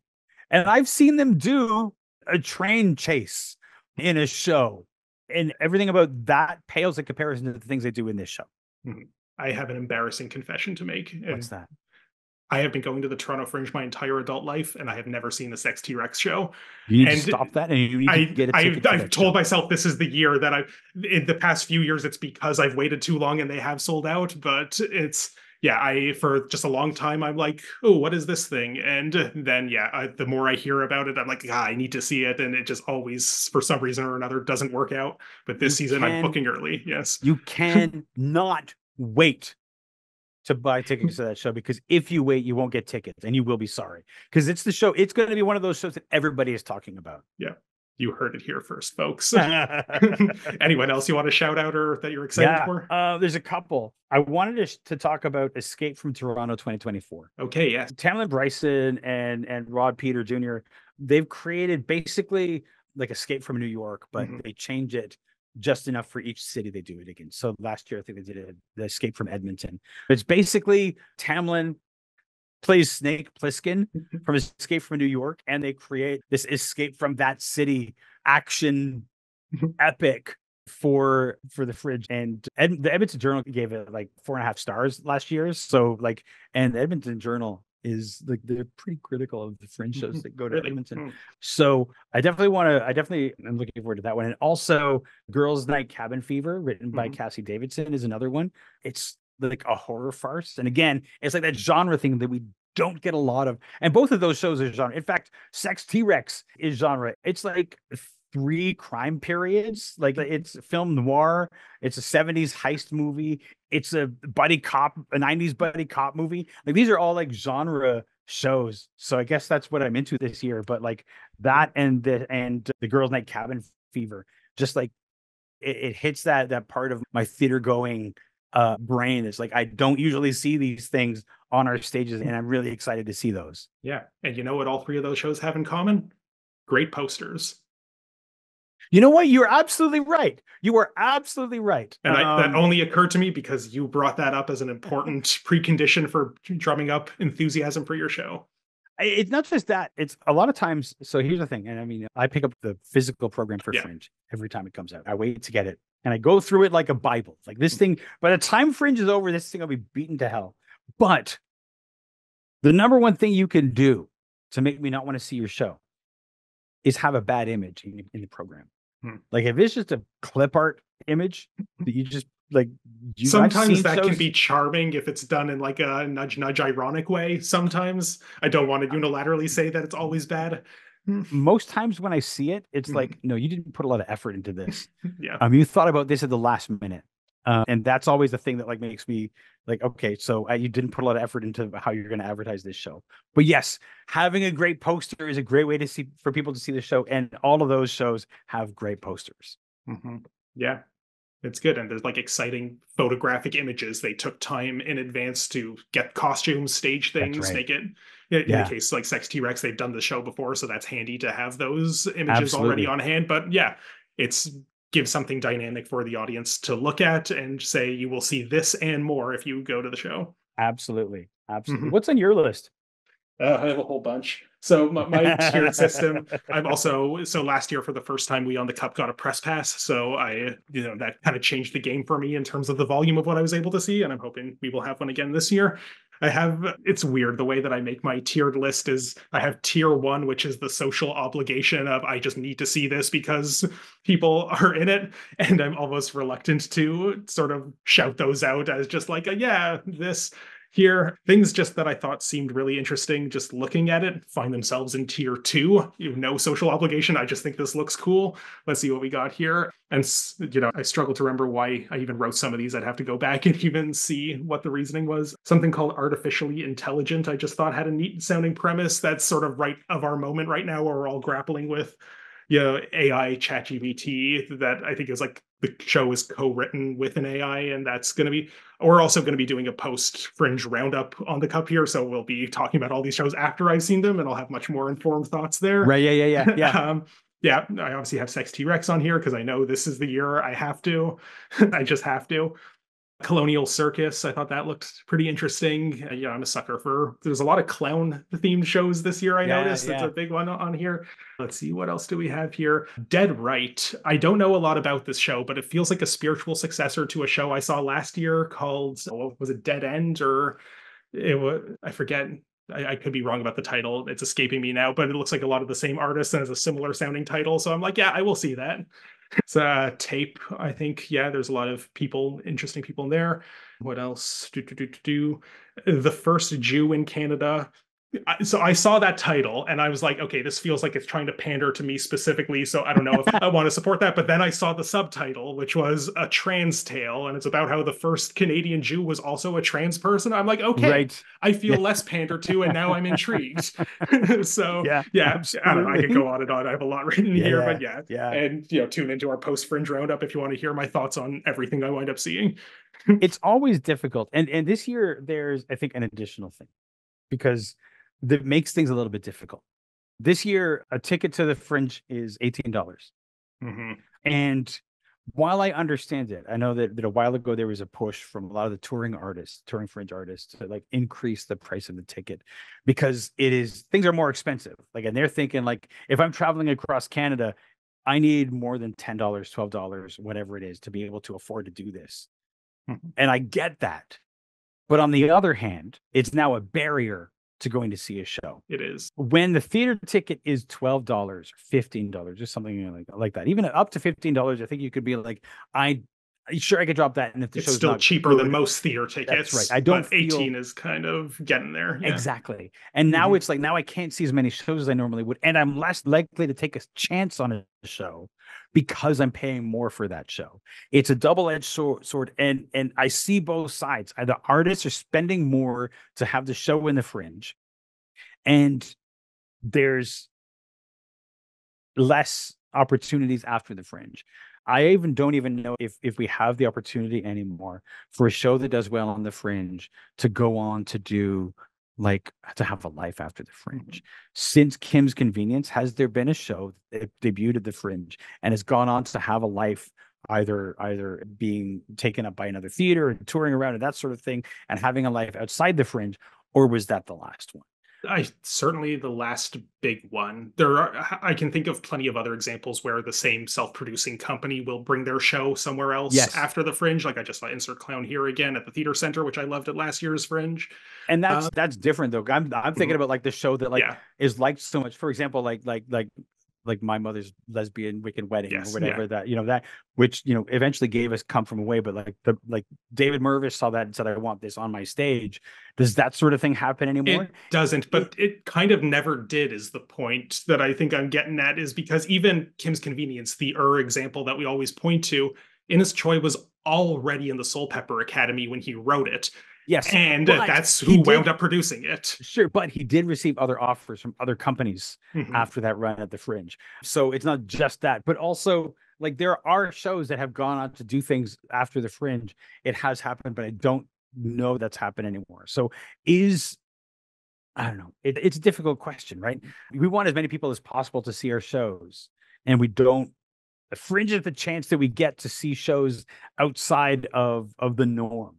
If Mhm. the price of the ticket for the Fringe is almost the same as seeing a show at a regular theater, I mean, sure, almost $20 is less than you would pay to go see a show at Crows, but it's still that barrier, right? It's still like it's Yeah. $20 to see the It's not show. much less than the arts worker tickets at Crows. And Correct. as you've pointed out, that's the audience for a lot of these things. Exactly. I'm less likely to go see about to take a chance on a show if it costs me $20. Mhm. So it's a difficult thing, and one I'm afraid it could hurt the Fringe, and it Mhm. could hurt what Fringe is. And yeah, and that's unfortunate because Fringe itself is going through a I know, financial growing pains, we could say. And but I this isn't know. even about the institution itself because 100% No, of the this is proceeds just go to the what the artists. Yeah, artists get. This is just like yeah, money that the artists get. and then you'll Um, still be asked to tip the Fringe at every single venue. exactly, But yeah, exactly. So now you're going to be expected to pay more than $20 per show. So like I think that Fringe is one of the most important movements in Canadian theater, and I would hate to see it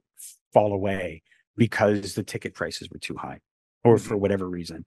I know that a lot of the festivals are having difficulty, and so I just kind of feel like it's a bad time to raise the price. Yeah, and perhaps this will be an attempt, and maybe lessons will be learned, and there will be some backpedaling for future seasons. I don't Maybe. know. I don't want to tell them that's what they should do, and I'd understand that there are difficult financial incentives. There's also less shows in Fringe this year. Not that I anybody know, was seeing the all 100 or 115 shows that were in the except in the Derek Fringe Chua. previously. Derek Chua, Derek maybe. Chua somehow, yes. Yes, It's funny. somehow Derek Chua time travels and he sees every show or something Yeah. like that. But like, Well, when I saw 30 shows last year, the most I've ever seen in a Fringe, now because I had the press pass last season, my partner at the time said, I think you're going to see more shows than Derek Chua. I'm like, that's no, impossible. I don't no, know why you would possibly think that. no. He is seeing everything. I don't know Yes, how he does it, but he I don't does. know how he does it either. Because whenever I do like a Fringe binge day, I Mhm. forget one important thing. I forget to eat because I'm Yes. just like theater to theater to theater. And then at some point during the afternoon, I'm like, why am I hangry in the middle of this show? Mhm. And it's because I didn't schedule time to eat because I was just thinking about seeing as many Yeah. shows as possible. Then you take it out on whatever show you saw the moment that blood That's sugar right. dipped. That's right. Well, as soon as I'm out the door, I'm bitching about that show. Yeah. Good thing you're not a critic and you're not reviewing these That's shows. right. That's right. Listen, Like I said, I will tell you what I think about a show. I have given some very harsh reviews in the privacy of a cafe or bar Yeah, with after the show. friends over a drink, which is the That's aesthetic correct. we mimic. That's Yeah. correct.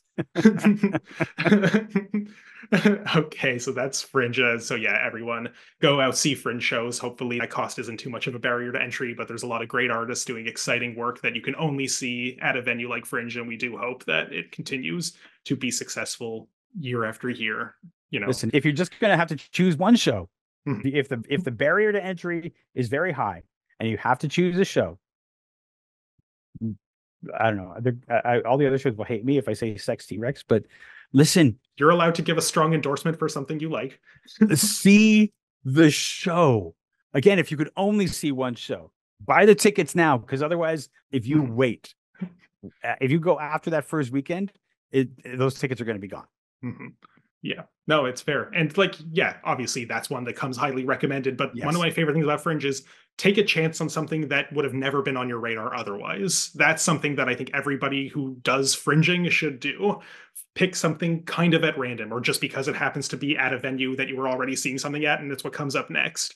It's Absolutely. where else are you going to be able to take genuine crapshoots like I this when mean, you, this is yeah. the thing is, and listen to the artists when they come to you in line. I know Mhm. it's awkward. It's It's awkward very for awkward. us. Yeah. It's awkward for us. Every time I have ever done it, I've hated it, but you have to do it. So at least look the artist in the eye and accept their flyer. Yeah. And if it's good pitch, consider going to see the show. Mhm.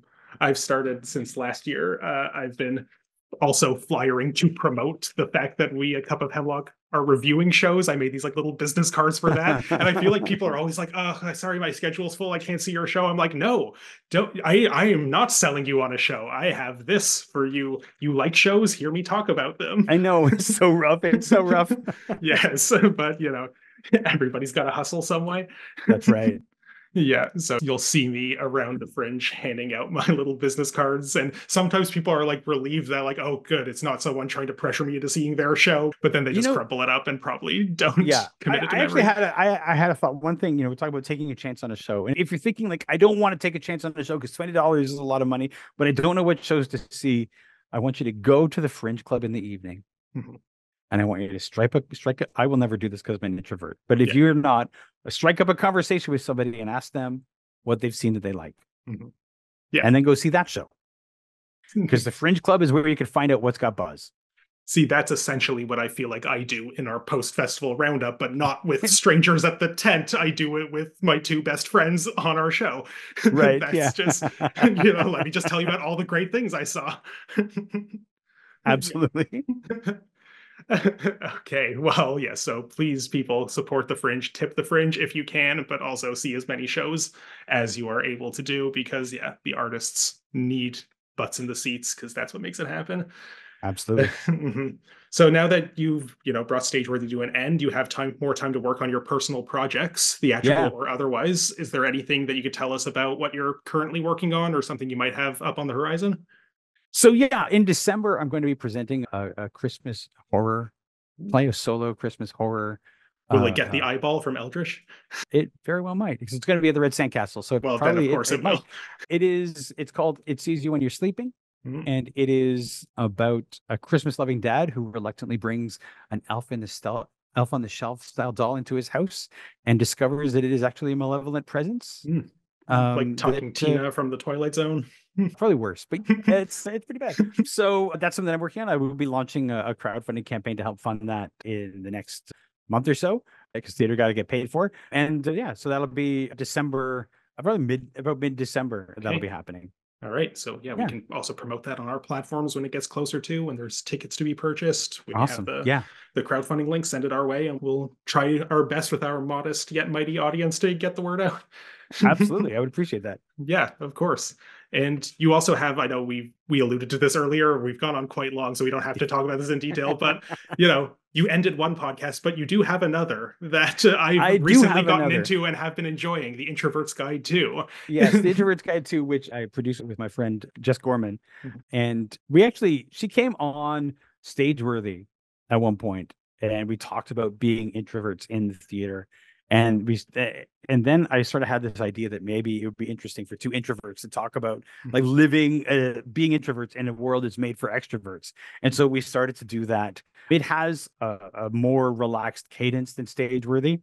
I couldn't do 2 weekly podcasts. This one is every 2 weeks, but occasionally we will take a hiatus when we need it. Like, for example, if one of us goes off to do a show or just life gets to be too much, we'll take a break, and our audience sent us many messages about where we've gone. But we cover so many topics about being introverts, being and even ambiverts. Well, we've talked about being ambiverts in the world as well. So it's just generally a conversation that talks about many different topics about the introvert life and how to live it to the fullest. Yeah, and as someone who I would also say is an introvert, I have definitely, I love just finding a new podcast, even the one like this that I was aware of for a long time, but only have now recently started listening to. And then I'm just like, wow, this feels like this was kind of made for me. Is that possible? That's Absolutely. Yeah. Absolutely. Yeah, no, taking a lot of lessons, taking notes while I'm listening. I'm like, oh yeah, that's good. Sometimes we just embarrass ourselves. Like the one that came out this week, because we've talked about how, like, if we see an acquaintance on the street, we pretend not to see them, or we cross across the street, or pretend that we can't, or tune into our music or a podcast to see them. And this week we admit that we do that with our close friends too. So we just like, sometimes we just out ourselves by being terrible people. No, that's okay. But yeah, it's, I think, part of the whole demystifying introversion that you do on there Absolutely. is this might seem strange to you extrovert, but listen, this is Exactly. where we're coming from. We do talk about like why we do it. Why does this thing happen? So we often, whenever we're talking about a topic, we will embarrass ourselves and then we'll talk about why we do it. So That's good. Do you find that a sizable portion of your listenership is extroverts, or is it almost exclusively the introverts who are tuning in?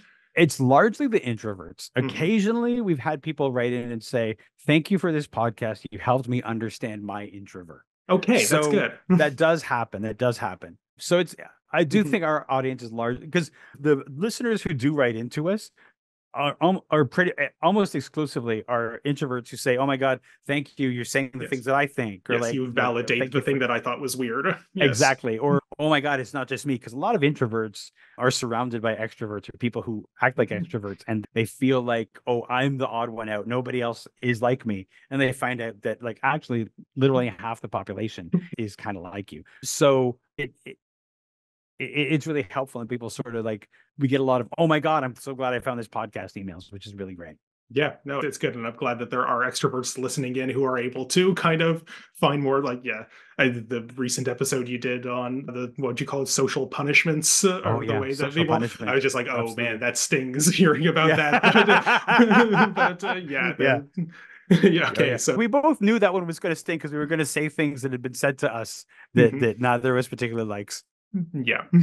Yeah, I got it. I got into some trouble this past holiday season with my now ex about at a family holiday function, sort of fucking off there. Fuck F-bomb number two, fucking Yeah. off to go read a book in the middle of her family Christmas party, and was not a fun conversation to have after when I was discovered. But It's yeah. I'm just going to say, and this will be the one introvert related thing I say. So if there's an introvert listening, this is the thing that you need to do, is if you have a partner that is extroverted, you need to both talk about what you need. Yeah. You need to say what you need, and they need to say what they need, and you need to find a middle ground. And if you can't find a middle ground, it's not going to work.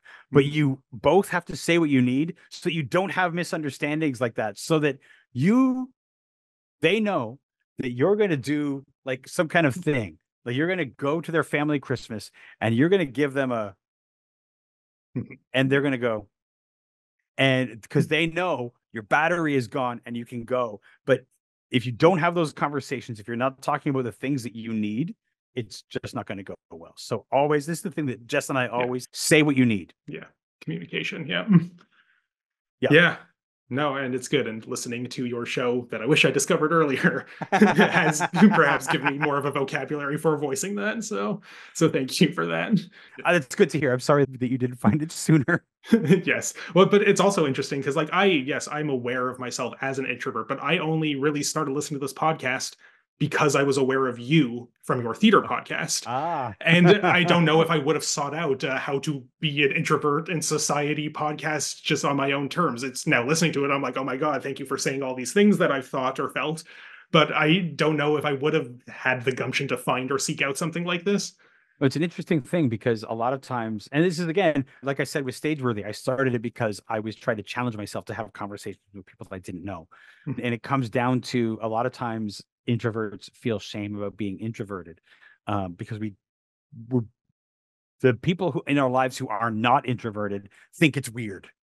Mhm. Like I was on the introvert subreddit the other day, and an extrovert was like, "So, what do you guys like when you guys go off and you do something alone? Like you go for a walk by yourself, and you go do something for yourself by yourself. What do you get out of that?" And because to them it's a foreign idea, Yeah. and all the introverts are like, "Enjoyment. Yeah. It's peaceful. I Solitude. like it. I like it." Serenity. Exactly. Like Yeah. it's just like to them it's a foreign idea, Mhm. and so it's like we because of the fact that a lot of us have been told that something is broken in us, we don't seek out it doesn't occur to us that maybe there's a way to talk about this that is like, oh, you're broken.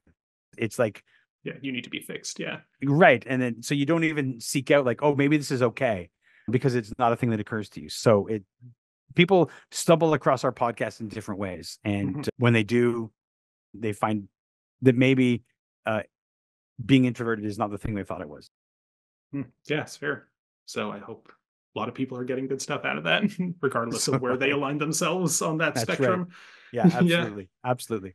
Okay. Yeah. Well, yeah, we did it. We got to the end of my questions. So, Phil, thank you so much. This has Awesome. been such a lovely conversation. I really Thank appreciate you so you coming much. on the show. So happy to talk about all of this with you.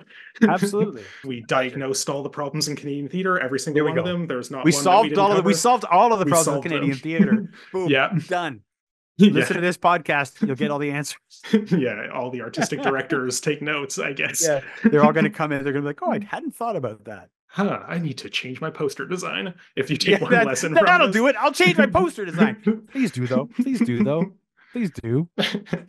Yeah, there is a crisis in graphic design that is Oh not my being God. discussed enough. There really is. There really is. It's like the thing. I have a couple of friends, and we will sometimes like send, like, oh, I saw this theater poster. We'll send like a picture. We'll like, and it'll just be like, what the fuck is this show about? It would just be like, I have no idea. Do you want to see this show? How would I know?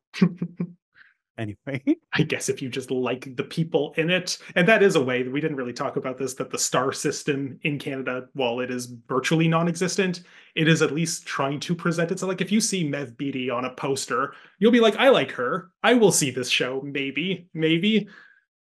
here's the problem with that. Mm-hmm. I need to see Mev Beatty's name Okay. because I don't know what Mev Beatty looks like. Oh, okay. Well, there you go. Because we don't have a star system. She's not on TV. She's not in magazines. She's not on all over the internet. I need to see her name. And more, and I've said this before in a post, but more than anything else, you could put whatever you want on the poster, but put the actors' names on the poster in a prominent way. Right. Treat them as top build. Treat them as top build. Do it. Yeah. Because how the theater is people. Right. And we're not going to be people connect with people. People might be fans of a movie, but they're not fans of the movies. They're fans of actors. They're fans of directors. They're fans of screenwriters. Yeah. Genres even. But a lot of times they're fans of the people. And so we need to put the people out there so people can become fans of those people and then maybe come to see your show. But that's a whole other, again, there's so many topics that we could go on. If we could make this episode could go for 4 hours and we would still be going. But well, we can't maybe at some point we'll have you back and we can talk more about some of this. Just continue all the rants. Yeah, now that we've gotten all the podcast history out of the way, we can just, okay, what's another thing we want to talk about? Yeah, we Canadian can theater's totally shortcomings. Okay, well, before we sign off, Bill, where can people find and follow you if they want to keep up with you on social media or on your various blogs? My website is philrickaby.com on almost all of the socials. So if you find me on Twitter, X. Oh, no, it's Twitter. It'll always be Twitter to Twitter. Me. Not that I spent any time there. But Instagram, X is dumb. Although I don't post on TikTok very much, I'm always at Phil Rickaby. Okay. And that's pretty much where you'll find me. Perfect. And people should check that out. If you happen to have watched all of this and you've never tuned into Stageworthy before, or The Introvert's Guide too, I'll put the links to those in various places too down below so people can check those out. Thank you. Dispatches, of course, I'll put the link for that too. And yeah, it's plenty of places to access you and your thoughts. So I hope people, check you out, although I'm sure many of them already have. Thank you so much, Ryan. No problem. As for us, no need to find and follow me personally, but you can follow Cup of Hemlock Theater at COH Theater on Instagram, Facebook, and Twitter. Not calling it the other thing. At COH Theater on all those platforms. We're Cup of Hemlock Theater podcast in all the podcast places. Cup of Hemlock Theater on YouTube, where you might be watching this. You're not new to the internet. You know how you stumbled upon this somehow, I guess. Like, share, subscribe, do the things, I guess. Well, Phil, thank you so much for joining me. And yeah, I cheers to you. I'll see you around the Fringe tent.